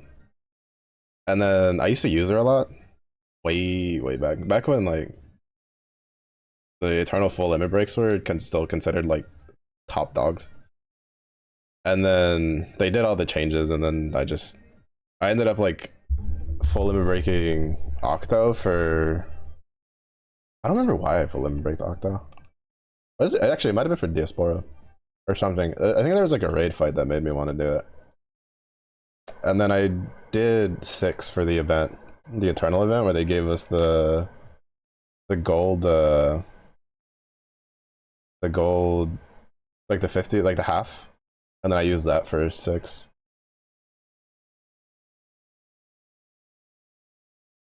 Who's totally favorite for Opus? I know you need it. I don't remember how much though.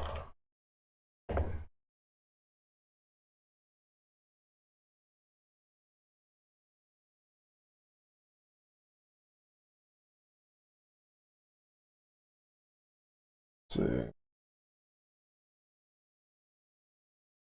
Yeah, you need 1 for each. For stage 4.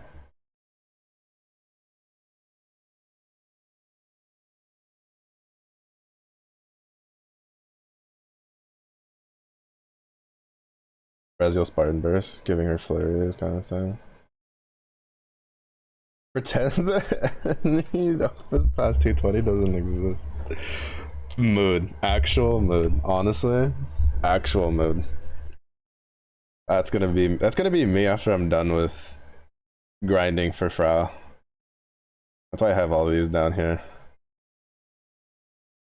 Frau's like my next big grind goal is to get her full limit breaked. Me doesn't own Alanan. Also me doesn't care. Goes to full limit break Frau. I feel like you can tell how I play Granblue just from like the order of like our evokers I unlocked. I unlocked Justice into Frau for like my first 2.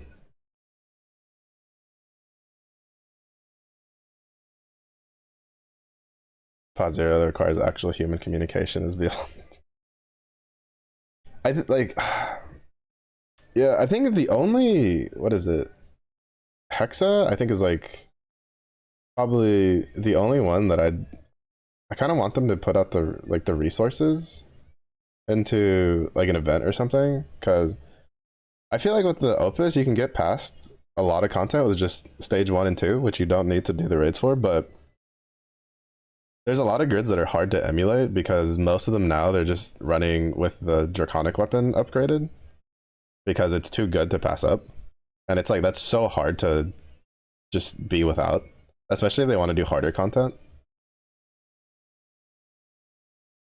So it'd be nice if like we had another way to get the Hexa materials.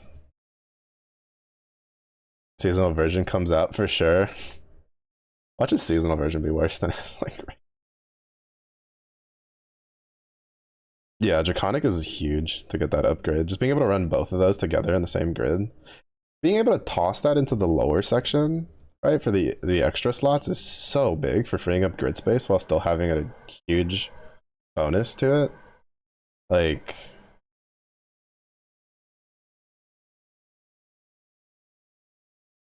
it's because of mood. We love free HP, true. Especially with everything hitting for like 50,000 out of nowhere. Free HP is a this is a loving free HP household for sure. Yeah. Oh, I still remember. Oh man, what is it? When the Draconic weapons like first started to being able to be used with the Opus, it was impossible to find a grid that didn't have that. My favorite thing is when you're looking for like a Hexa grid that's not for solo, right? That it's just for clearing it, and they have the Draconic weapon upgraded in there, and you're just like, bruh, like the fuck is this? If I had that, I wouldn't be looking for a team to clear it. Like, you have to be kidding me.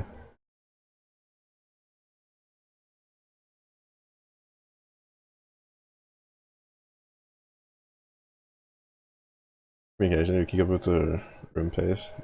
Okay. Yeah, but on the flip side, it's like the room pace has to match up, which technically would still require, because I think you still, even if you're kind of not in super communication, you still need the stickers to be like, yeah, like we're good. Because as soon as like one falls behind, like it can kind of derail. I've seen some Hexa attempts kind of just get derailed because one person couldn't keep up. And sometimes it's just accident. But that's kind of like the issue with like Hexa and like, well, Fa Zero for sure, is it's just like you have to be on top of it or it kind of goes to shit really fast. Which is fine. But the fact that there's no like slower way to get the materials for the Draconic weapons at this stage. When did they add Hexa? Been a while now. Oh, the wiki says it.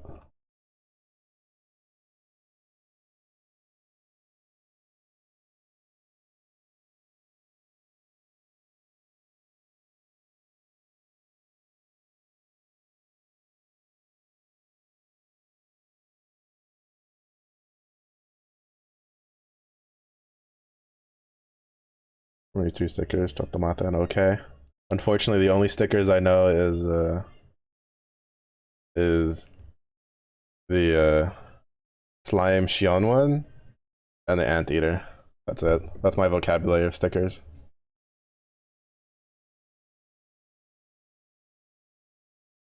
If I can't anteater my way through a raid, it's not for me. It's not for me. On principle. If I can't hit them with this and make it through a raid, it's better for me not to be there. The only emote on my bar is the universe. Oh, that's such a wild one. For the longest time, the only sticker on my like favorite bar was the Ripperoni one for Lich. Cause that's what I'd like go into like Mugen, like into Mugen like backup requests. Granted, it was getting like blasted, so I didn't really need to do anything. I'd pop in, I'd hit the Ripperoni, and then I'd like proceed to die like 3 turns later. Cause I'd just get ballistic big boyed. Like, I just deleted. Cause my grid was so bad. But I was trying to get the materials to uncut for awakening the Mugen sword. I got from the anniversary, which to this day I don't think I have it fully like awakened either.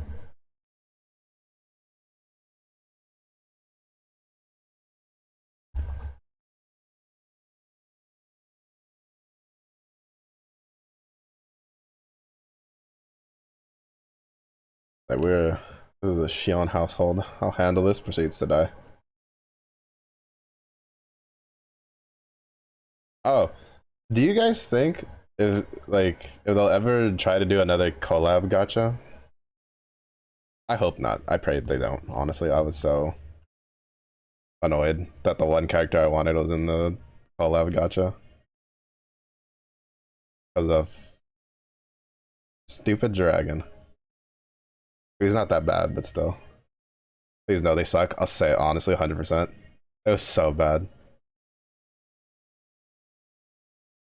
What exists now? I remember there's spicy time. Weird relic busters would join, or like, yeah. Yeah, the enmity grids, yeah.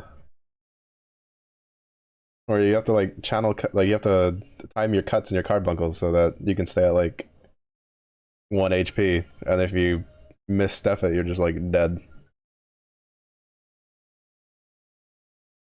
Good times. Good times.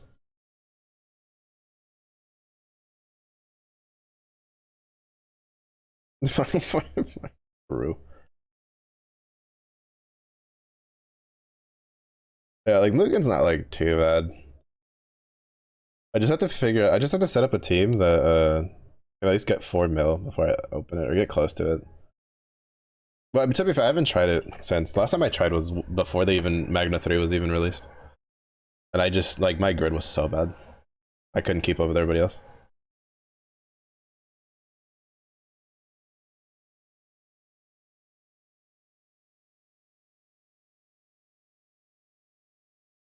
I think the only one that annoys you sometimes it's Sieg. Let's see. Siegfried is the only Revan raid that I've hosted that I still haven't cleared. I hosted it like 3 times a long time ago, and it failed every single time.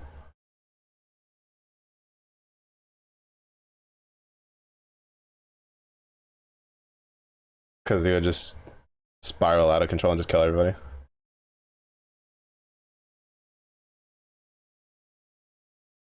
Oh, this sounds like a... What should I call it? That's like one of the songs Yuna plays when she's Voltexing.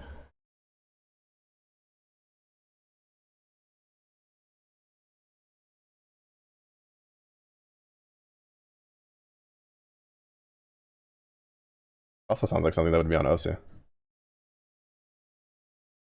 Good on Fridays. Is that when the Zoomers that delete it are out to play? I do need to start doing more of them. I've been really lazy with my Revens. The only one I've been doing regularly is Diaspora, because that one's really easy. I've been neglecting Sietas, even though I need to finish getting some swords. I need to finish getting at least one more sword for Sword Mess, Glorybringer shenanigans.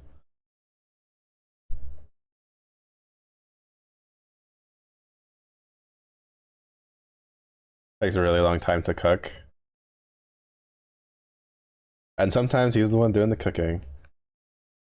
The mid chat to your music taste? Like, I promise that I won't get too loud if I judge you. I'll say it in a normal tone. Trust. We don't judge people's music takes here loudly. I did a geisha. I'll give you the damn. Imagine being able to do a geisha. Dirty Cosmos haver. Not be me. I still haven't like set up those other teams for it. I've been so. Now that I talk about it, I realize how lazy I've been with it. Oh, yeah, it should still be. It should be done pretty soon. I think it's only 6 minutes. Yeah, it's a 6-minute CD. Because earlier in the day, because I do like I stream twice a day, so earlier in the day I do like code studying. I'm trying to learn Python, and some people got a little too happy with the redeems, so I literally couldn't type anything. So I had to put a cooldown on it.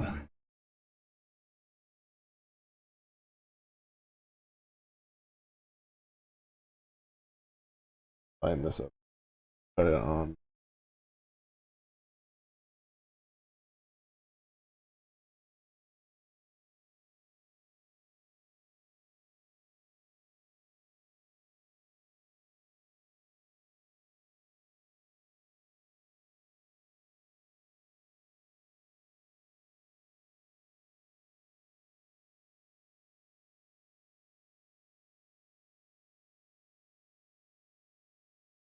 Find garbage.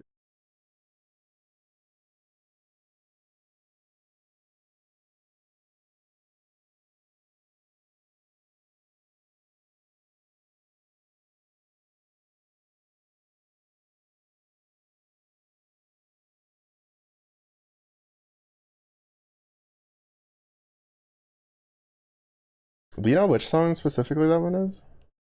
Because they have the entire album on Spotify. Oh wait, never mind. I figured it out. I just looked at the. Oh, because it's one of those where they have the. Okay, I get it. There we go. I figured it out. I'm smart.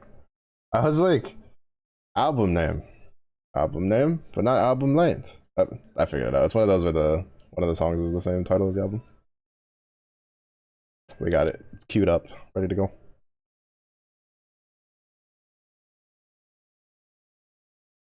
But Fa minnow and a geisha minnow are pain. I will never own those minis. I'll own them when they like give them out for free. No, it's all good. Don't worry about it. It was me. It was me having a dirt moment. There's definitely ways to figure it out. I figured it out based off of the time. I just was like, all right, that's 7 minutes 28 seconds. 7 minutes 28 seconds. Reads title. I'm like, oh, I'm just a little dumb. It's like 2 hours of Guild Wars. I'm allowed to be a little dumb.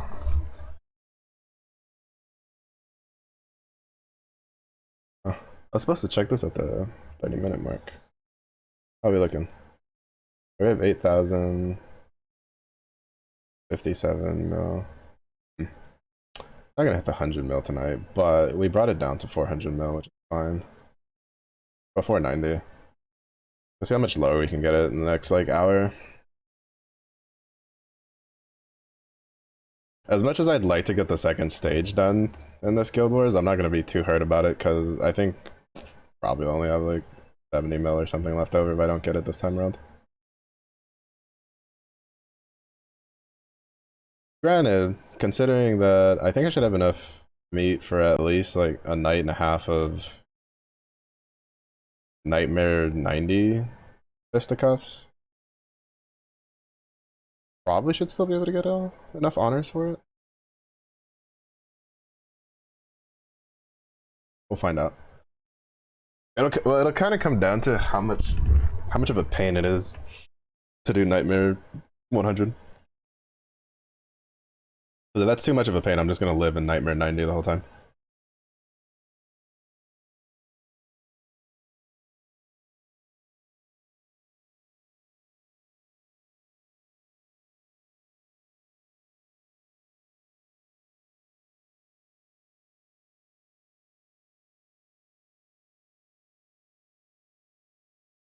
I haven't heard this style of music in a long time.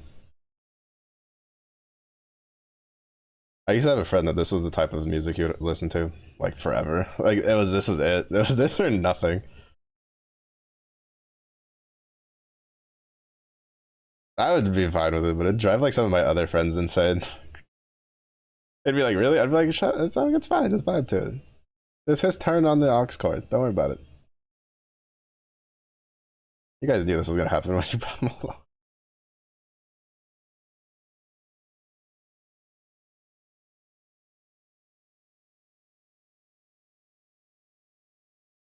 You are that friend. There's always got to be at least one in every solid friend group. If you have a friend group that you would go on a road trip with, there's always that one for this type of music. It's not complete if he's not there. Just not the same.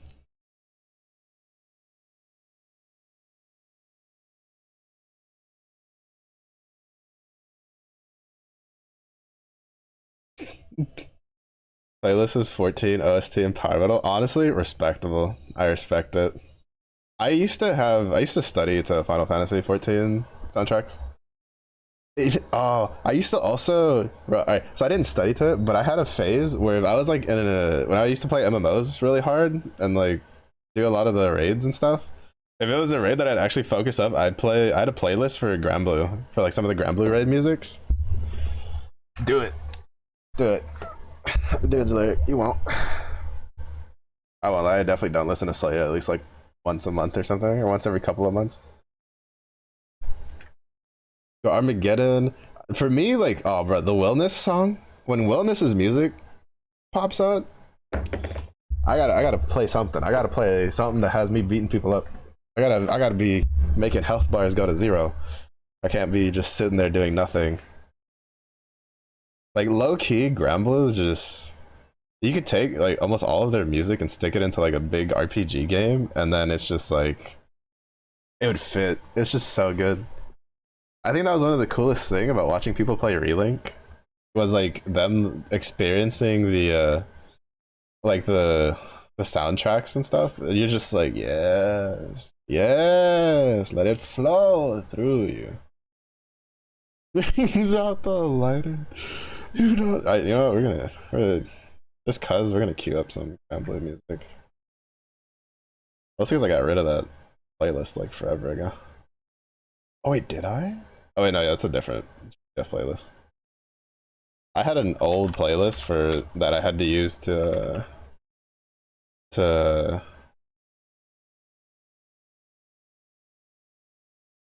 power through Guild Wars back in the day.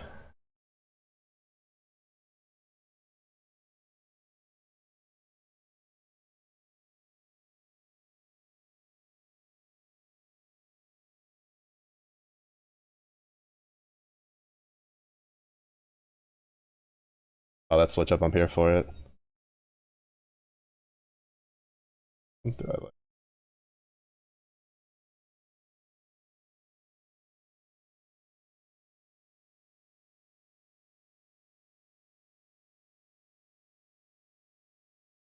But we can't listen to Granby music without listening to Paradise Lost. That's like not allowed. That's actually. Oh wait, I get the wellness theme too. I gotta throw Soya in there so we keep people happy.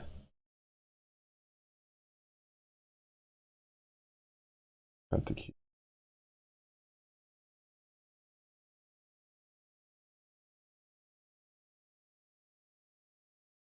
For Soya.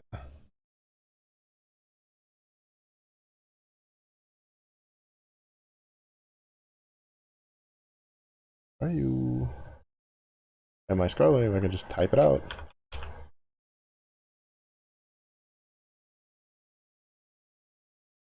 Oh, that's why I was scrolling. Because a lot of other things pop up.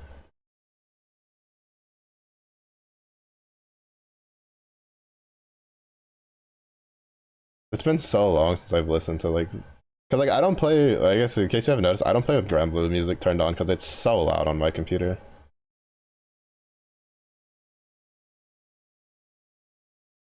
Yo, I didn't. I forgot how many of their albums they had on here. Holy.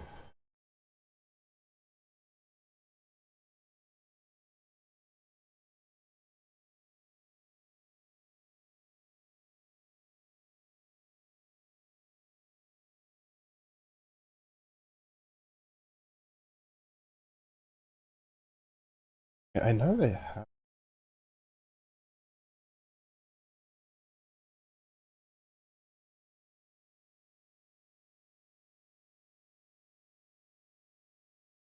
The sounds on for Guild War keep you awake. Jingle for quest success. This solid. Yeah, I'll do it for like if I'm cleaning or something.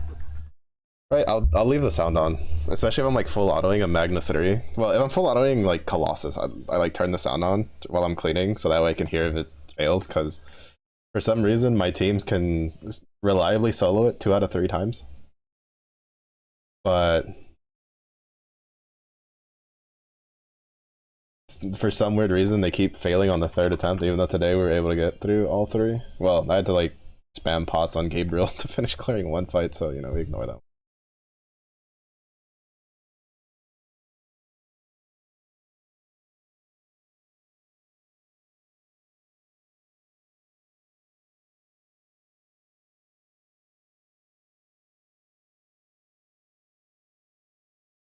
I could have sworn they had it on. I could have sworn they had the Soya song on Spotify. Did I always just play it off of? Did I listen to it?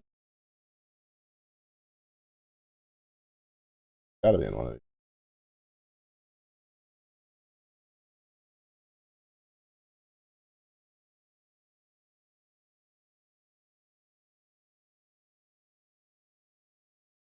The chances it's in my GBF playlist. The chance is zero because these songs were from a different time.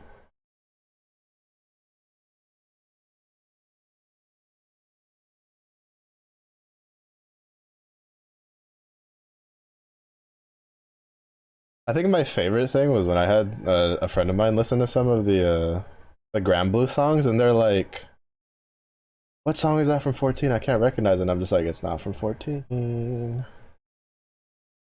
I give up. I give up. Actually, if I Google it, I could probably find it faster than just searching for it manually.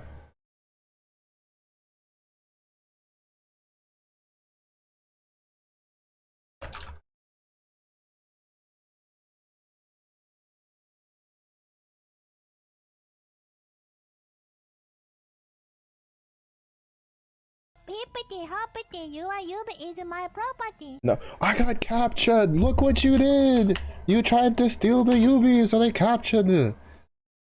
Oh my god, the lyrics actually trying to double sabotage me. I can't believe this.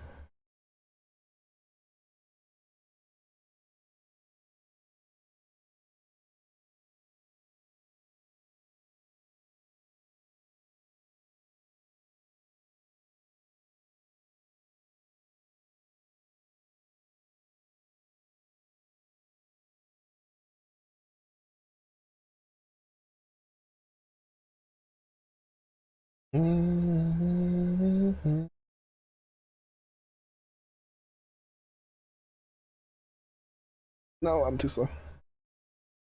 No, I was too slow.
The timing, bruh, I was gonna hit you with something else, and then the capture popped up. That was too good. That was too good of a light up there. That was so funny.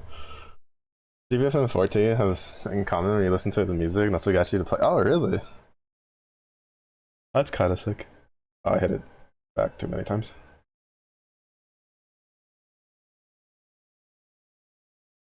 Yeah, for Granblue, I definitely didn't hear the music before playing the game. But for 14, I didn't realize I'd heard uh the music before I started playing. So and then like I hit a moment, I think it was like yeah, in a Realm Reborn, where I think I was like running a dungeon and I was like, hold up, wait a minute. I know this.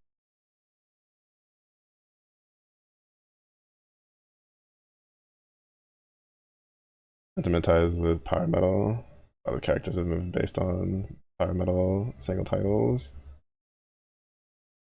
Oh, so yeah, I'd believe it, especially because like a lot of their, well, I mean, you straight up have what is it? The entire Benjamin event exists, just there. Yeah, I love Granblue and the fact that they can tie, they tie like the stuff they like as like people to the game. It adds a pretty decent like humanizing factor that'll connect people to it that I feel like a lot of other games kind of miss out on. Like for instance, right when the One Piece collab came out, we all knew something crazy was going to come out of that, like character wise or something, because it's no secret that the Granblue team has they've made it so abundantly obvious that they love One Piece and stuff like that. So it's just like it's really cool when you start like looking at all the little finer points, and then you just start realizing how many things are like connected, and you're like, it has to be from like it just has to be from just things they love.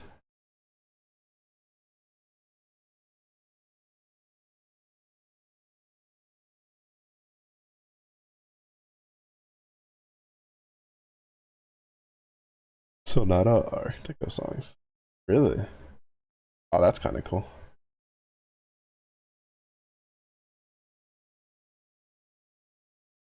So I remember someone telling me that Ecliptica was. I didn't know all of them were from that. Well, someone telling me that it was from a song title. Oh shit! I should have just clicked Go Wild just for the shenanigans. Also, rest in peace, Event Sandy. I remember how insane he was when he came out, and then now he's just there. I still think I like his blades, like the blade things he does, better than Grand Sandy.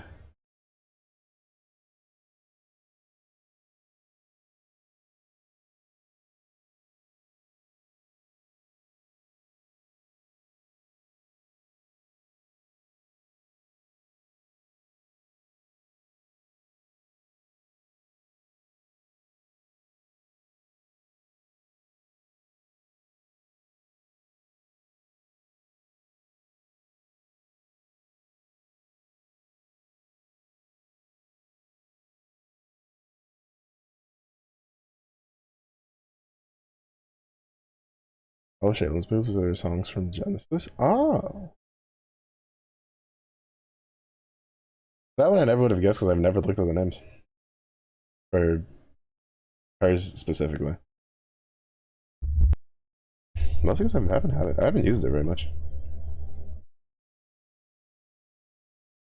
That's really cool though.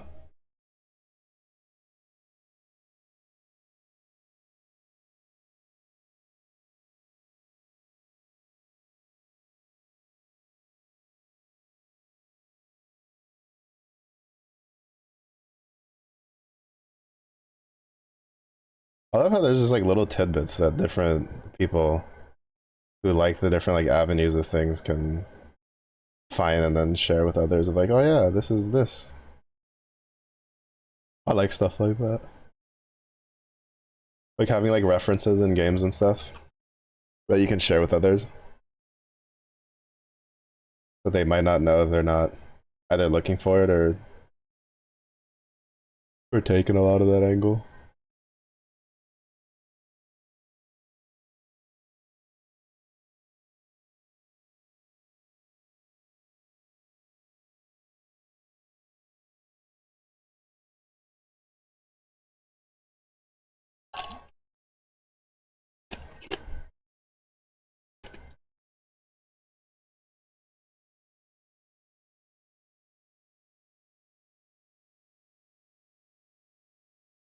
All right, which then leads to the mandatory question. Since we're talking about characters, what is your like top 3 like favorite characters for Grand Blue at the moment?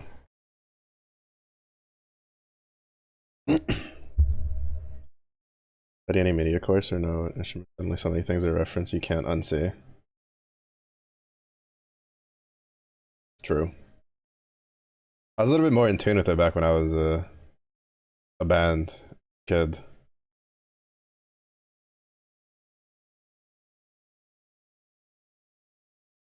But this is true. I feel like it's also kind of funny because when you get involved in like different things, you kind of start realizing picking up on certain references that you wouldn't pick up before. You have a type, so your top 3 are kind of eye rolling. Don't worry, I don't think mine are. Well, there's no real. There's like a cohesiveness for 2. My top 3, but don't worry. I've heard some pretty eye rolly takes for top 3s. I won't judge you. Everybody's entitled to their own taste, even if they're wrong. I'm just kidding. I'll say mine are my number 1 is Storm. Always has been. 100%. Followed by Azusa, and then followed by Frau. Is like my top 3. Fediel, Magus, and Frau. Acceptable.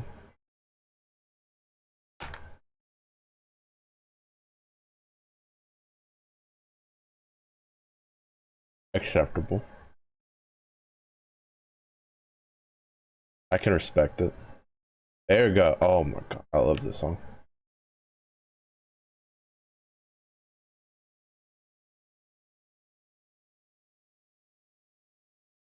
I don't know why I hear this song and I just start like it just makes me want to like play like a game where I have to like fight people, like PvP.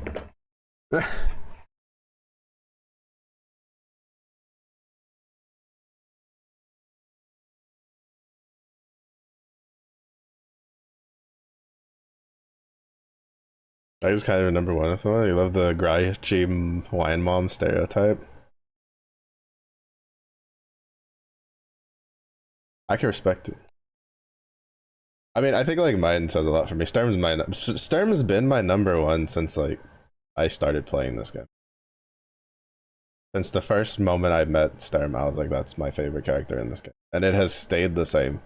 Which is why every time there's a new month for a full limit break, especially when Fire Favorite Guild Wars is around, there's a shrine in every corner of my room praying that it Sturm's full like uncap into becoming a god.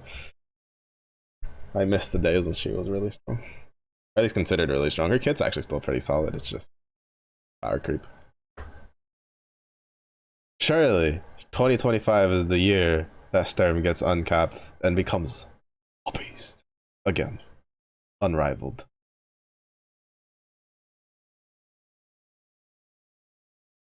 But hope we don't get a Valentine Frafford. That is the number 1 reason I decided to Spark instead of using a pick ticket for Snake.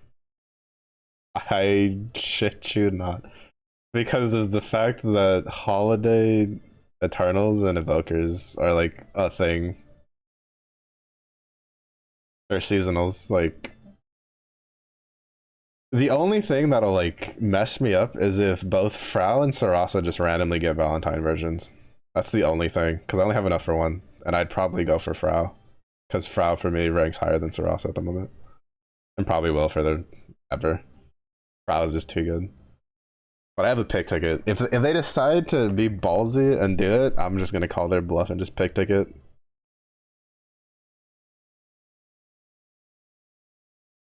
I was just like, I can't.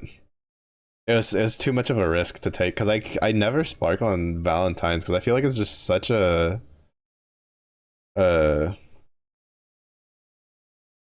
it's so close to that. Like it's sandwiched in such a hard time to have a spark for. Going from holiday, New Year's, and then after his anniversary, like no.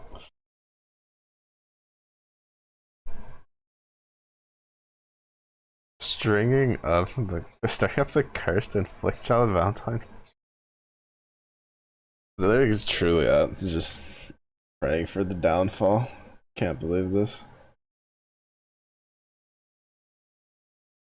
Honestly, one of them, like there has to be an evoker. Well, I'm assuming there's probably an evoker that's getting a Valentine's version. Like there has to be, considering that there was only a holiday eternal. Meanwhile, we got a Yukata eternal and a Yukata evoker. There has to be one evoker for Valentine's because I don't see them doing two eternals back to back. I mean, they could. It's not like they have to commit to a certain pattern. Magus is formed from a random image from Rage of Bahamut's Droth picture file there. And even have a name attached. Happens. The amount of times I've seen I'll watch like game stuff like from the art side, and they'll just talk about how they just stumbled upon a random file that just had some drawings or concept art from like years ago that they were just like, oh snap, this is perfect for what we want. Is like it happens more often than you'd think. It's like insane that it's just like sitting in there and then they use it later. Jeez Louise. How did they even find that?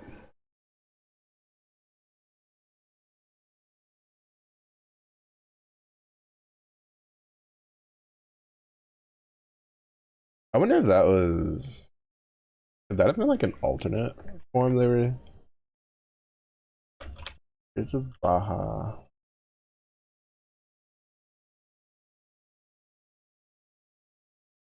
Cause I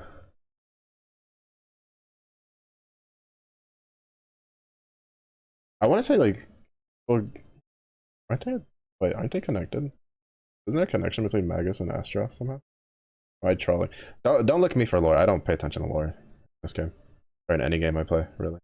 Except for like 14 a little bit. Yeah, the co-op fight. Yeah, the co-op fight looks like extreme. Like the model looks extremely similar.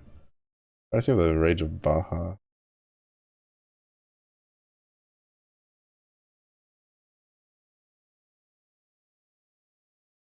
With the regular version.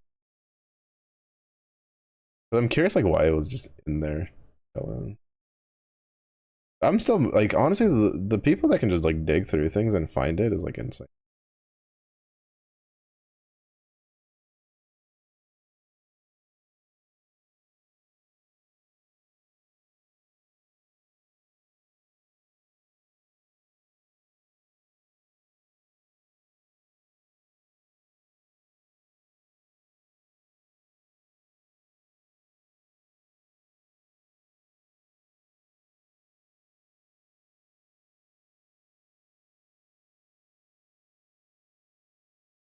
Big Bad and Magus is trying to resurrect them. Cause he's the skeleton, right? In that fight? Like the second phase or whatever? Yeah, okay. I do remember some of it. Ha! Not completely hopeless.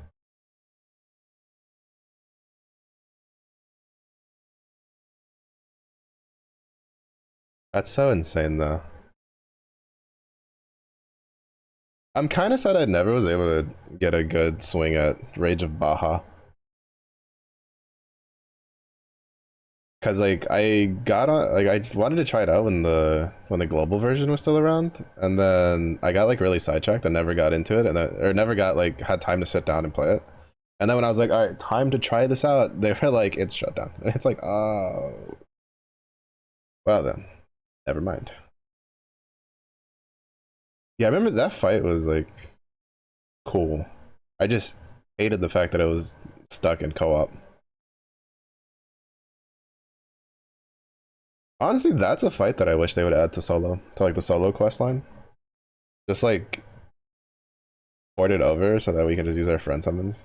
Give us like one, like a daily attempt at it or something to just kill it.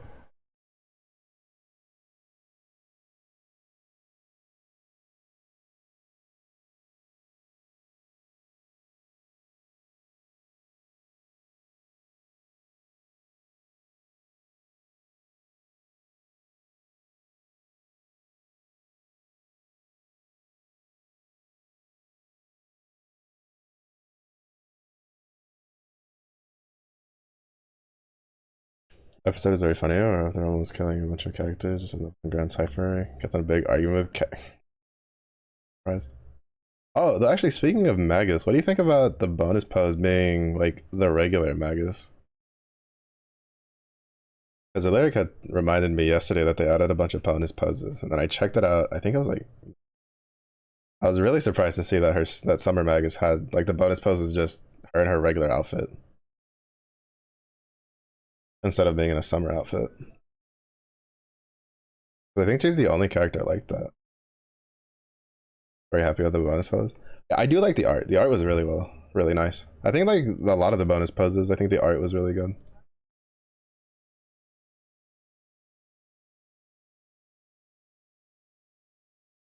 But then again, like I don't think they've really disappointed with. Why did my brain like restart 6 times there?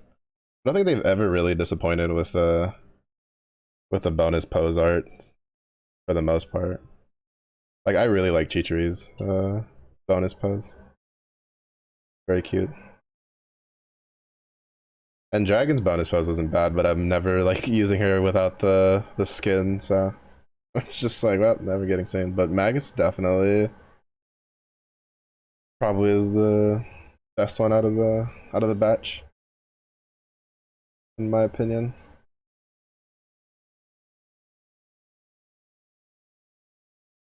20 years from now on, same, same. Only the bonus pose came with putting clothes on the battle sprite. Yeah, like it kind of makes sense in some of the other characters. I mean, I say this, but I just realized that Horus also is just in regular clothes for her bonus pose,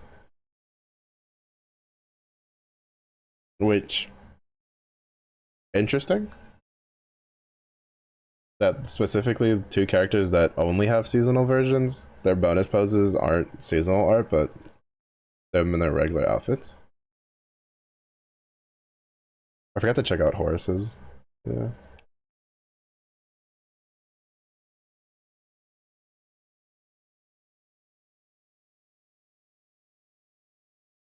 I thought I'd back a little.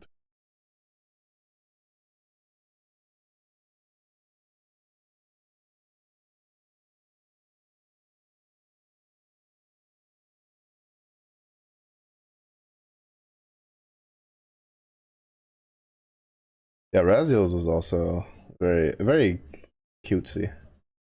I think the only one that I was kind of like meh on was Medusa's.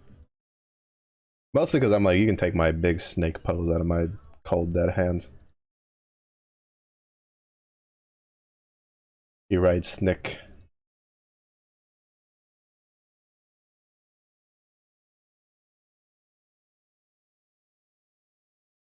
And then Yukata Aglavil's isn't bad, but I don't know. My Aglavale is skinned over to his water version, so like I'm never using it. I know of at least like 2 people that if they were in person would choke me out because of the fact that I'm not using Aglavale's Yukata skin.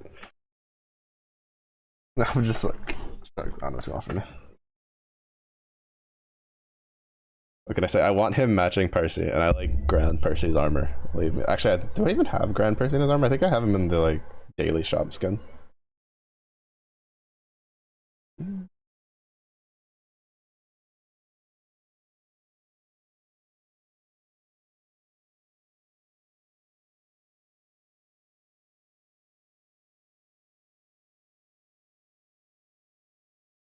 Also, the fact that they finally added the weapon model from Vayne and Relink to Granblue makes me copium hope that they'll add some of the Relink characters to Granblue. It also copium makes me hope that on the anniversary they announce an expansion for Relink. I will never stop praying for that. Like, I'm every time I look at Relink, I get depressed. Every time there's a tweet on their Twitter that's not like something about new game content, I get depressed. I'm like, please, just want more of the characters I like. I'm still so like speechless that they started adding the Eternals and then just never finished. They're just like, yeah, we're just gonna put Sieta and Song and then call it good. And I'm just sitting here like, is Sarasa a joke to you?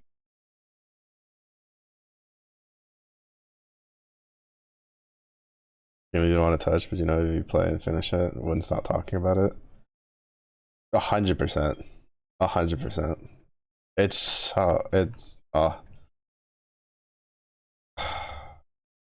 quite possibly one of my top 5 games. It's kind of on the lower end just because of the fact that I feel like they could have done more and they didn't. Like I think I'd probably rank it on a solid like 4 or 5, but like I honestly think like I have a like my running theory is that since they went through so much like ups and downs with the production of that, because you know they went from they had it, was it Platinum Games or was it a different one that was originally like the team they were like either working with or like outsourcing it to, that fell through, so then they had to build like their own in like house engine to like do the thing. And then like I think they went through so many ups and downs with the game that they weren't sure if it would actually do well globally, because honestly like with that level of game, with how much marketing they were doing, it's a global scale is what they're going. I honestly think they just didn't think it was going to do that well, and so they just didn't plan for anything at all whatsoever, like period. Like they just had nothing, and then it kind of exploded, and then it was kind of just like, oh snap. Because like I find it so hard to believe that it was so successful, and then there's just nothing. They're like, we got what, 3 more characters, what, like 4 fights, 2 for the Guild Lord ones, and I think there's like 2 different ones for Sandy when they added Sandy, because I think there was like Fa and then Fa Hard, which I guess technically is the same fight, arguably, depending on who you ask. And then like I think they did some like balance patches and some bug fixes here and there, and then that was like it. And I was like, your game is so lined up for like a content drip, like for like Monster Hunter style, like, and it was so like it was just so well spaced out. It was such a solid game that like I'm every day I have my fingers crossed that they'll announce like an expansion for it. Kind of reeling spoilers for Granblue, which fans casually talk about now, and it's incredible. Yeah, yeah, because unfortunately, it's like I always hate it when just because something's like a year or so old, people are just like, oh, what's a year ago? It's like, so I don't really talk about like the actual contents in Relink too much when I do, because I do know there's like I know some people that they haven't played it yet and they want to, and they play Granblue. I try not to like talk about the actual story. We're also gonna ignore the fact that like, to be fair, I did pay attention to the Relink story. It was probably one of the few games that I actually like paid attention to the story, because usually I just speed through story.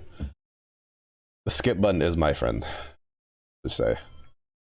But like I paid attention to a decent amount of the story in Relink. But it's just like, I don't know. It's just I know there's people that even if it's an old game, they don't want spoilers on it, and I can respect that. Like it's the reason why Monster Hunter, whenever they're announcing a new game, I'll be like, oh cool. Never looks at like anything regarding the game again until like the demo comes out, because Monster Hunter loves to just show everything ahead of time nowadays, because it's just successful marketing. and I like kind of being like, oh shit, that's in the game, or oh snap, that does that. Oh, and then like half the times they'll show the monster, and then they'll show everything it does as a teaser, and I'm just like, dog, you're killing me here. Monster Hunter has a story. I can't speak for retcons, but the first 4 had like a loose continuity to it. Like, did you know that Monster Hunter is technically a post-apocalyptic story? At least according to the old lore. I don't know if any of that got retconned. I think most of it is still actually true. Granted, most of it is also like unconfirmed, but you know, drugs. It's in the game. It's what matters. Like Monster Hunter, it's so funny because I'll watch like Vati videos for Dark Soul lore and stuff from time to time, and he'll talk about how they'll have to scrape through items and like random notes they can find to like put some storylines together. And I'm like, bro, imagine your entire main story concept is like that.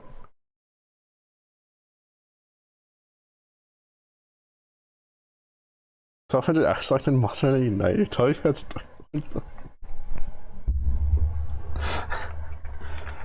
you see, you say this, but it kind of does. It kind of does. It's there. It's like the problem with Monster Hunter story, especially from like 1 to like 4, is that from what I understand from like the people that I've seen, like because I stumbled upon this on like game FAQ, which then led me down this like path of no return for like a year straight. And it's because the reason why like the story for Monster Hunter, you're like, there's no story here aside from just wow, Hunter crazy. It's like it's because it's so spread out across all the games and not in ways you can find it. It's like you have to piece together, they have to piece together, what is it? The special armors, which have lore. Then there's monuments in the maps themselves, which have lore. And then it's not even all in continuity, and they have to piece it all together and be like, okay, this is here and this is there. And it's like so convoluted. So like for instance, and this is lore that's been around for a while, the reason why Fatalis is wow bad is because Fatalis is what caused the apocalypse that wiped out civilization as we know it. Like that's why Fatalis is wow bad, and that's been his lore since like forever. Like Fatalis has just like an innate hatred for humanity and single-handedly caused like the downfall of the civilization that we came after. Like, which is why it's such a big deal that whenever we fight him in games that our hunter can kill, like whichever version we fight. What's up, Fizzy?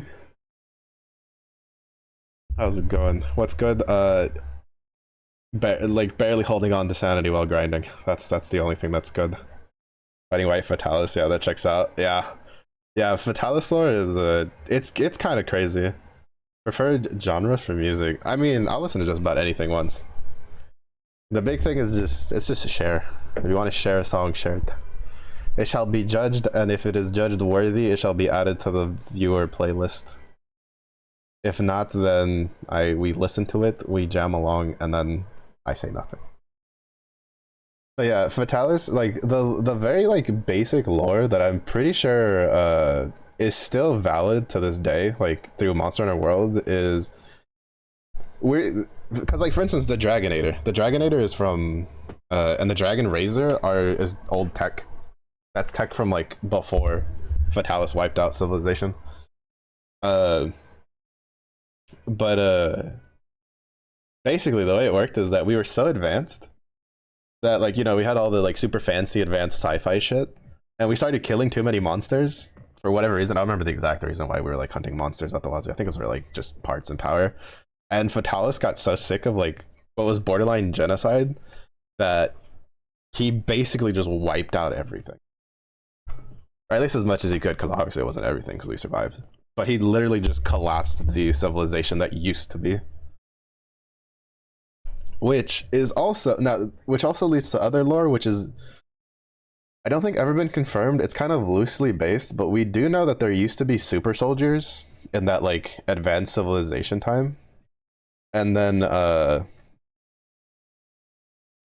Uh, it's basically insinuated that the reason that us hunters can be hunters and others can't be hunters is because we're the descendants of the super soldiers from back then, and that their genes were so powerful that it just hasn't lost strength through all of the generations. It's like the loose lore of why we can wield like the great sword and do crazy shit with like the long sword and stuff, or just as a lance just tank an entire elder dragon beam to the face and still keep walking without breaking our bones. Monster Hunter lore. I love Monster Hunter lore. It's so batshit insane sometimes. It's like my favorite. Is just chilling inside a fortress and slowly walks towards a gate.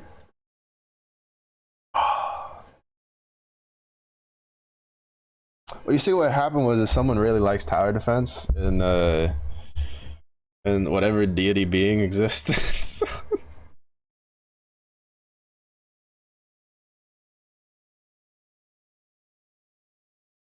Oh shit, what am I doing? Am I my skips all of a sudden? Gotta be a lore. Well, I mean, to be fair, have you seen someone jump away from a grenade before? That's why the Superman dive exists. Now, is there a lore why the Superman dive makes you like invulnerable to damage? Maybe somewhere. Someone out there could probably make it make sense.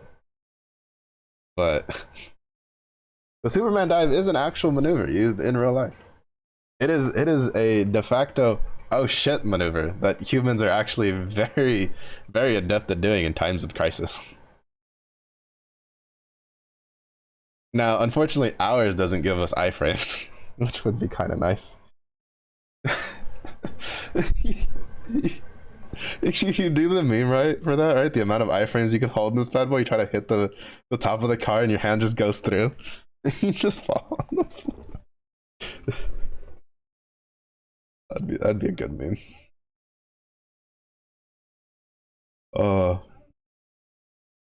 Yeah, Superman dive is my best friend. Does the like the predator, muscle arm handshake hold as Nergigante is coming down and dive bombing. Just like, yeah, not everything has has lore. Like there's no lore for why like a specific arena will have 20 different world-ending variants that show up there on demand. Just that doesn't have lore. That's just game moments. Oh.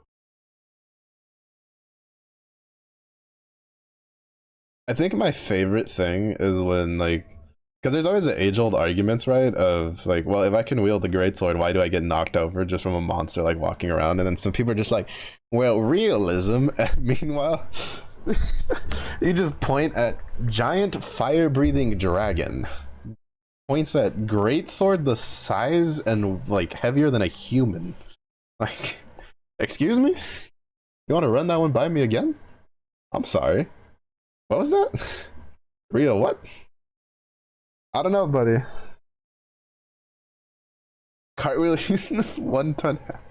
Yeah, let me. Bro, that clutch claw.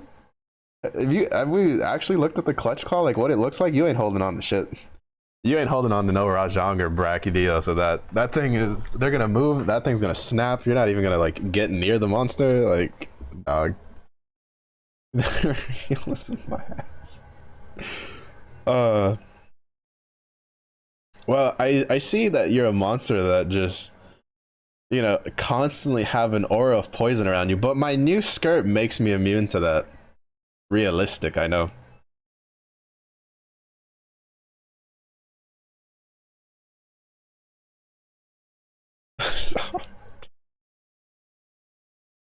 uh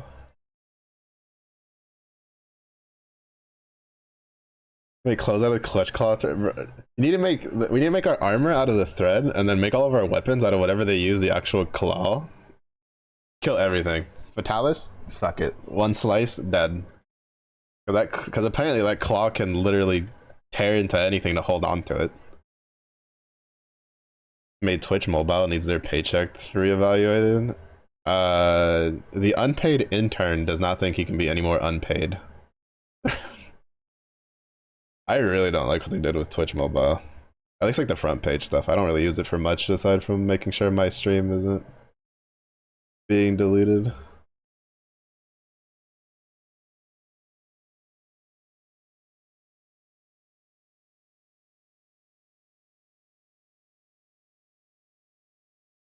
Bro, my Spotify's okay. Okay. Artist, I respect it.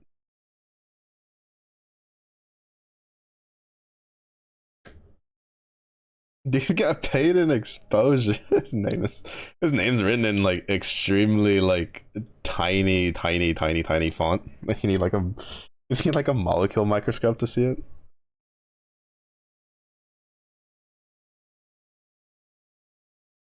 Yeah, I don't know. They every it like it wasn't all that great to begin with, and then they kind of just continue. It's almost like Apex, right? Every time they do an update, breaks even more. It's the same intern. Same intern. He's working for Twitch Mobile and for Apex at the same time. It's why neither of them can work because he's too busy working for two of the most demanding companies that he can. And he's like, there's only one of me, and I'm still not getting paid. He still has to juggle his job at Whataburger. They can pay for the lights to keep them on. Salute, unpaid intern. You're doing your best.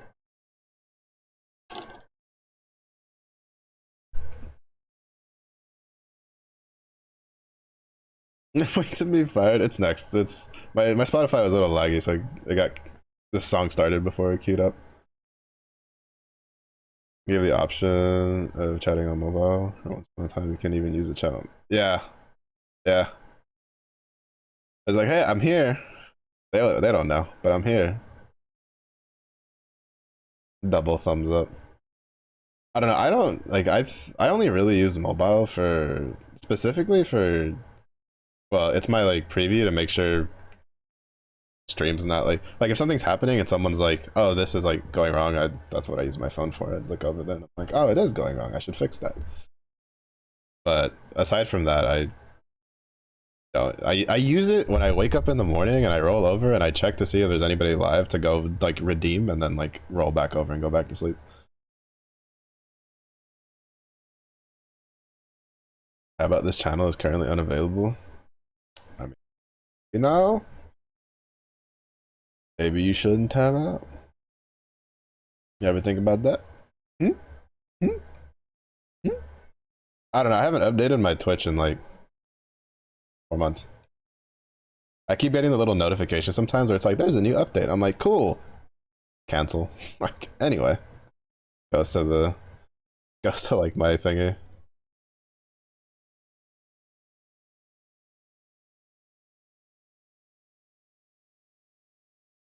This noggin thinks. Bro, you think we think in here? Have you seen what I'm doing? I'm hitting 3 buttons.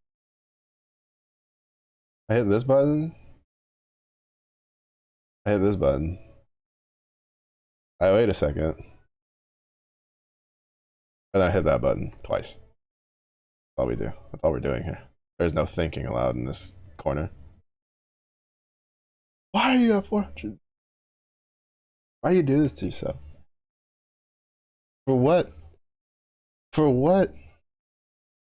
You know, the title fits. Honestly, the title fits.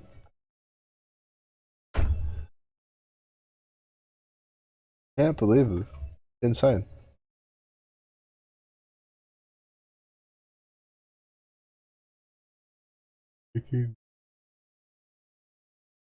I don't know how you can do that. It's this, and I'm like slowly losing my mind as we get closer to the 3 hour mark.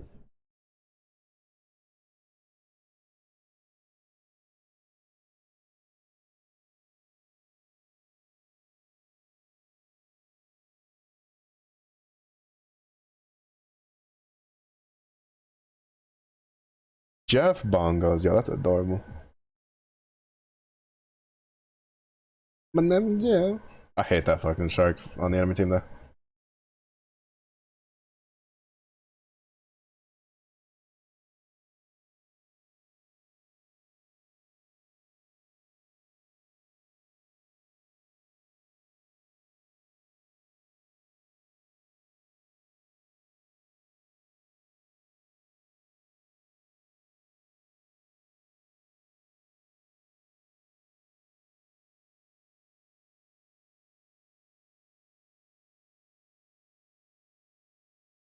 Been on the brain, bro. I played Marvel for like 2 hours and uninstalled it, and not because of the game, honestly. Just press attack and EX plus, and summon plus attack and Nightmare 90. Probably why. I just like, even then, like I have this weird thing where it's like I think it's just because like I have to. I'm always on a tightrope for Granblue for how much grinding I have to do.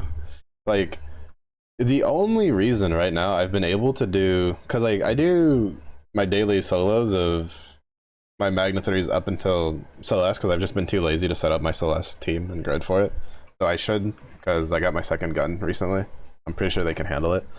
But it's just like I do so much grinding, and then I hit Guild Wars where I have to do like actual active grinding, and then like my brain's like, ugh. But then you make me play like Path of Exile on a new league launch, and bro, I'm playing that like all day. I'm just no lifing the shit out of that. But it's usually because I haven't played it in like 2 or 3 months when it happens. So it's like my stamina stocked up for it mentally. For Granblue, the grind just never stops. That mental tank has never been full ever since I started. It had me uninstall players. Stupidity.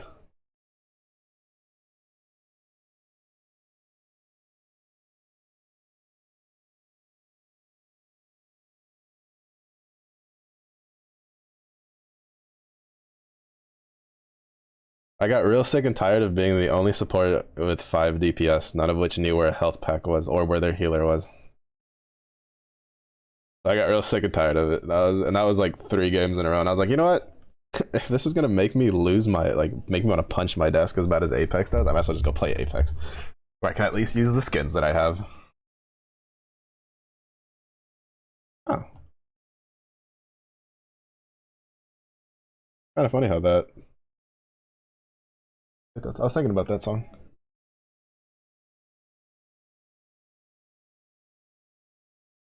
Brain has been molded by early 2000s free-to-play MMOs and farming Rathless.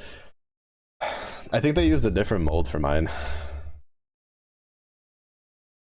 Grinding Flife and Tales of Pirates and Nine Dragons, plus also grinding World of Warcraft, did not mold my brain enough for Guild Wars. Monster Hunter sure didn't help either, apparently. To be fair though, I think the highest I've ever logged on a Monster Hunter is like, I think I put like 800 hours into 2. I put 600 hours into World, but like that is including Iceborne. I put another like 200 into Rise, but that kind of like doesn't really count because I had to play Rise twice because I got it for Switch and PC. And I still haven't finished that one. Actually, I haven't killed Fatalis in World either though. Don't know where the health packs are. If you're playing a DPS that dives, you should know where the health packs are. That's like part of your learning process and experience, in my opinion. Because that was the thing in like Overwatch. It's just, I don't know. As someone who played a lot of Team Fortress 2, I did not expect my medic to heal me. I expected to be able to run my ass over to a fucking closet or an engineer or something. Like I knew where they were posted up to get some heals. I did not expect them to come heal me when I was gonna be stupid on a scout. Like the slower paced mod hunts, Rise was too fast for me. Acceptable. Honestly, acceptable. I still think out of all the recent ones, probably the one that I kind of liked the most because it was enough of a mix of both was Generations or Double Cross, depending on your preference. Are you banned from the Aux? No, not yet. I haven't banned Goku from it, so you're not banned yet. Yeah, I want to play through it again. I have the Switch one. I played it on the 3DS, and then I got it on the Switch for Double Cross, and I want to do like a clean playthrough through it again at some point. But oh, I just got too much stuff going on. I so many things I want to play, so many things I want to do, so little time. I need like 6 of me. Actually, no, we don't. If there were 6 of me, I'd like, I don't know, burn a country to the ground by accident. But Generations, oh, I loved it. It was such a good game. I feel like that hit like the peak for kind of like still slow paced, but still adding like new stuff and then stuff like that. They were really really good. Cause yeah, World Rise I didn't like because it was a little too fast in my opinion, and then like they had some weird takes on it. Like I really hated the Spirit Bird system, like capping like stats and like that just should not have been a thing in my opinion. That part actually annoyed me a little bit. Uh, and then I feel like the wire bug system was just not as good as the Hunter Arts. I feel like the Hunter Arts was like a way better system than the wire bugs were, even though that's what basically it was loosely based off of. Like the World of Rise, yeah, yeah. The actual like story and thematics and stuff for Rise, fantastic, really good, really enjoyed it. But yeah, the like a lot of the gameplay mechanic choices, which to be fair is kind of how it happens. There's always like one that has like weird mechanics, like how you're either someone who likes the swimming mechanic or you're someone who hates it. Like there's always like a game that has stuff like that. Like there's just shit you don't. It's just I feel like Rise didn't really know what it wanted to do with itself.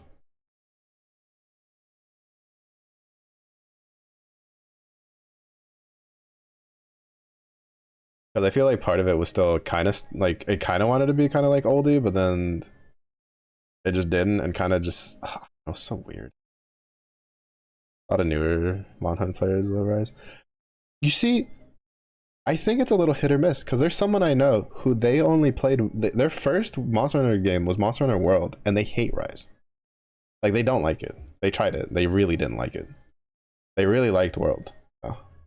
So I don't know. I think I really don't know like what makes people like it and don't like it, because mostly because like most people I know like we kind of rate Rise lower, but then again most people I know have played Monster Hunter for a long time, or they've played Monster Hunter World but have never played Rise because they don't have it. Well, they didn't have a Switch, and then a lot of the people that I know that play like World, they look at Rise and they look at the graphics and they're like, it's not like World, and it's like, yeah, because it was made for the Switch. It's like don't worry about it, just don't play it then.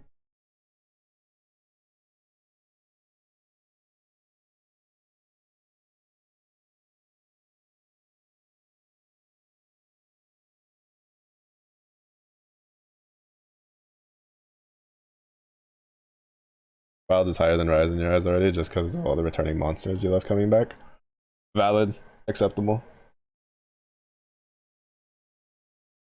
I am. Oh my god, the fact that like they're bringing back two of like some of the most memey monsters, like cracks me up. I'm ready. Oh my god, I'm kind of sad that Gypsaros is gonna be in the next open beta. Honestly, like I'm kind of sad because like, oh, that's such a hilarious monster to let people who've never fought one before like fight for the first time. I love him. It's like he's my favorite monster to make new hunters who've never fought him or never played Monster Hunter like fight. Cause like internally I am cackling like a fucking menace. Like I'm just cackling the whole way. Get flashed into, oh, he's dead. Yeah, yeah, yeah. Of course he's dead. Why wouldn't he be? Look at him. Look at him. And then they're bringing back Congo Lala, bro. Like, oh, they ain't ready. They ain't ready to get like have a giant freaking pink monkey turn around and just let it rip. Like, oh my god, it's beautiful. It's gonna be beautiful. Oh, they're not ready. These world gamers, they're not ready. I love it. I love it. I love them bringing back monsters like that. Monsters like that are what pissed me off and endeared me to Monster Hunter. Yeah, he's dead. Look at him. He's on the ground. Oh, It was so good. I have so many fond memories of making people that hadn't played Monster Hunter fight Gypseros.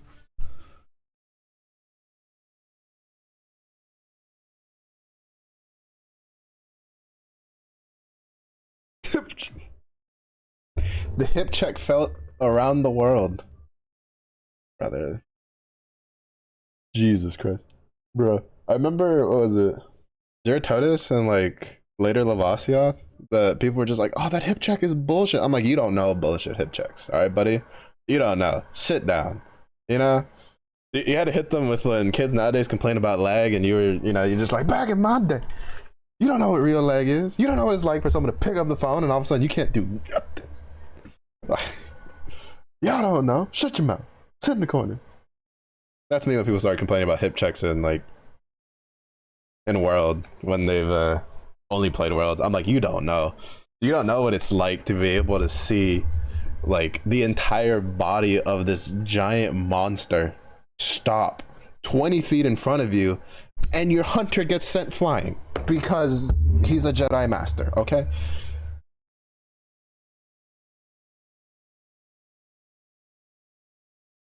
it's so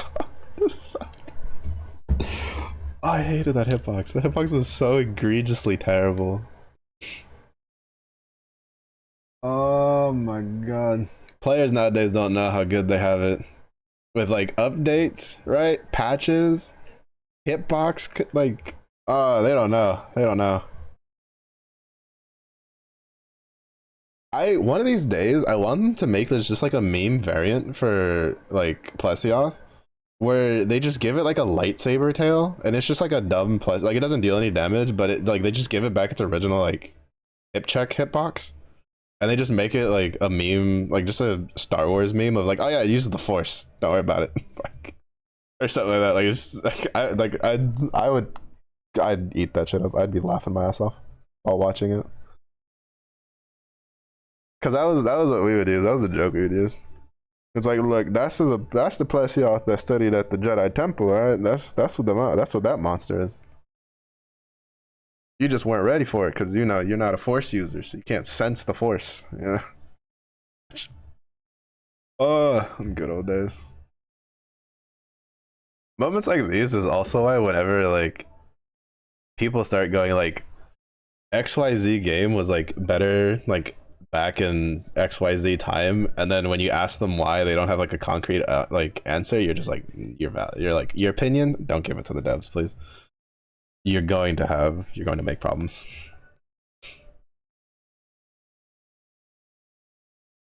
Oh, I wonder, are we gonna, they might get pretty close to the experience. The sandworms were kind of they weren't as bad as the Cephadrome, but they could go underground a couple times. It's not going to be the same experience. They definitely tightened that up, but oh my god, I forgot about that. Bro, I haven't fought a Cephadrome. I hated Cephadrome. Cephadrome was the bane of my existence. I just, every time I'd fight him, I'm like, why do you exist? Why are you here? Why do you, like, why? Like, who made you? Who hurt you? Why? Pourquoi? Get away from me. Like, meanwhile, I'm like, get away from me, but also come here because I need to kill you. Like, it was a rough time. It was a rough time. But then, to be fair, we also got like really cool. It's thanks to going through that we got to see Raging Brachydios and all of his glory and world just,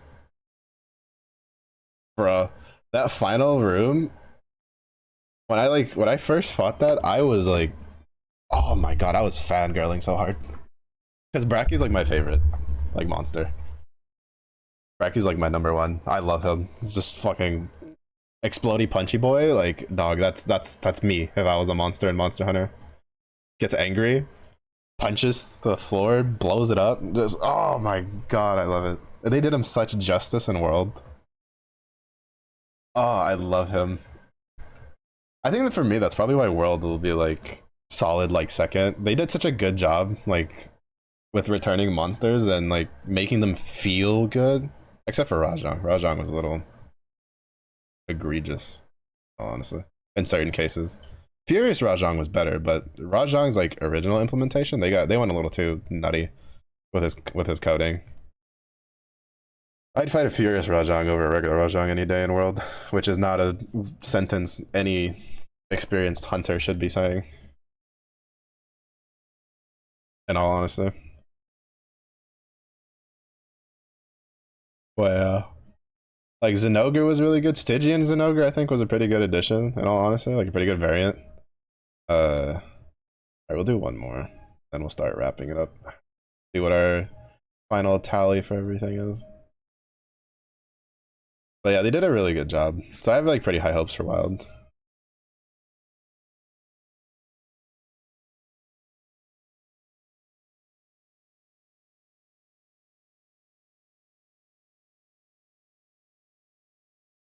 Double red.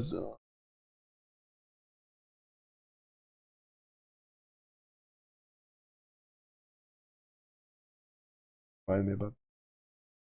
Anytime I see like a quest that has more than one Rajang, my PTSD. Why'd you have to bring that up? I'm gonna go cry in a corner.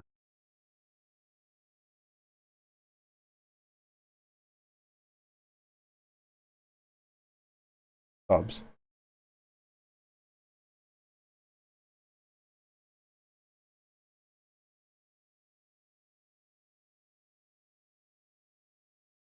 Sleep bombed the hell out of that.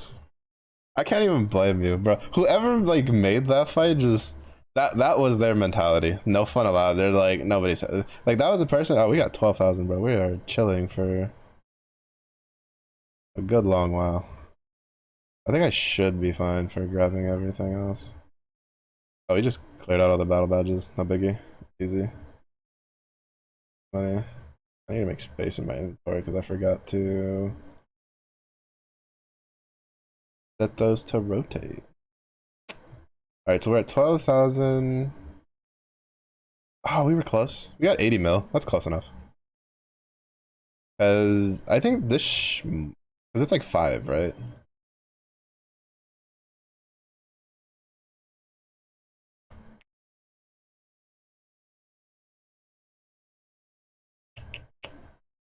Yeah, it should be fine. I'm trying to... I think like this should last me a few days. Maybe, potentially, hopefully.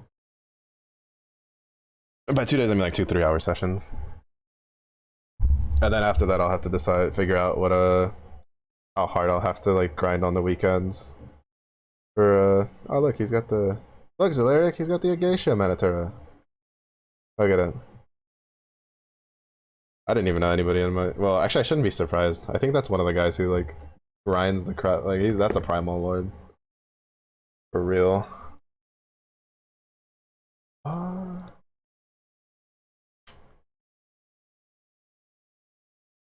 Yeah, my brain's dead from all of this. 500 mil before. Oh my god. I don't even know if I should pray for your sanity because I don't even know. I don't think you have any left, honestly. Like respectfully, like I think that's just gone. I think that's even further gone than like anybody else's I know. Well, except maybe Q. Q might give you a run for your money. I don't know how much he's grinding for this Guild Wars, but that's going to be it for stream though. My brain is so dead. The plan is all right. So I will put in the Discord whether or not, again, I kind of mentioned it before, the Discord I'll update whether or not I stream during the day. Potentially on, because I'm packing for the move stuff, right? So, but as long as Guild Wars is going, all the night streams will be Guild Wars related. And then there will probably be at least one night stream on the weekend. So either Saturday or Sunday, just depends. Because I want to get this stupid skin done. I'd like to get the stage 2, get that over with. But ads are about to start. I don't feel like wasting another snooze, so I'm gonna like speed run the bye-byes. So thank you everybody for watching. I do appreciate it. If you're grinding Guild Wars, at least I don't know, have some YouTube or something and snacks to keep your sanity. But if it's late day for you, hope you have a good day. If it's late day for you, hope you rest well. Stay safe, stay hydrated. I'll see y'all in the next one. Bye-bye. Oh, also, thank you for the music recommendations. Even if they don't make the playlist, always feel free to just share music. I always listen to it. Bye.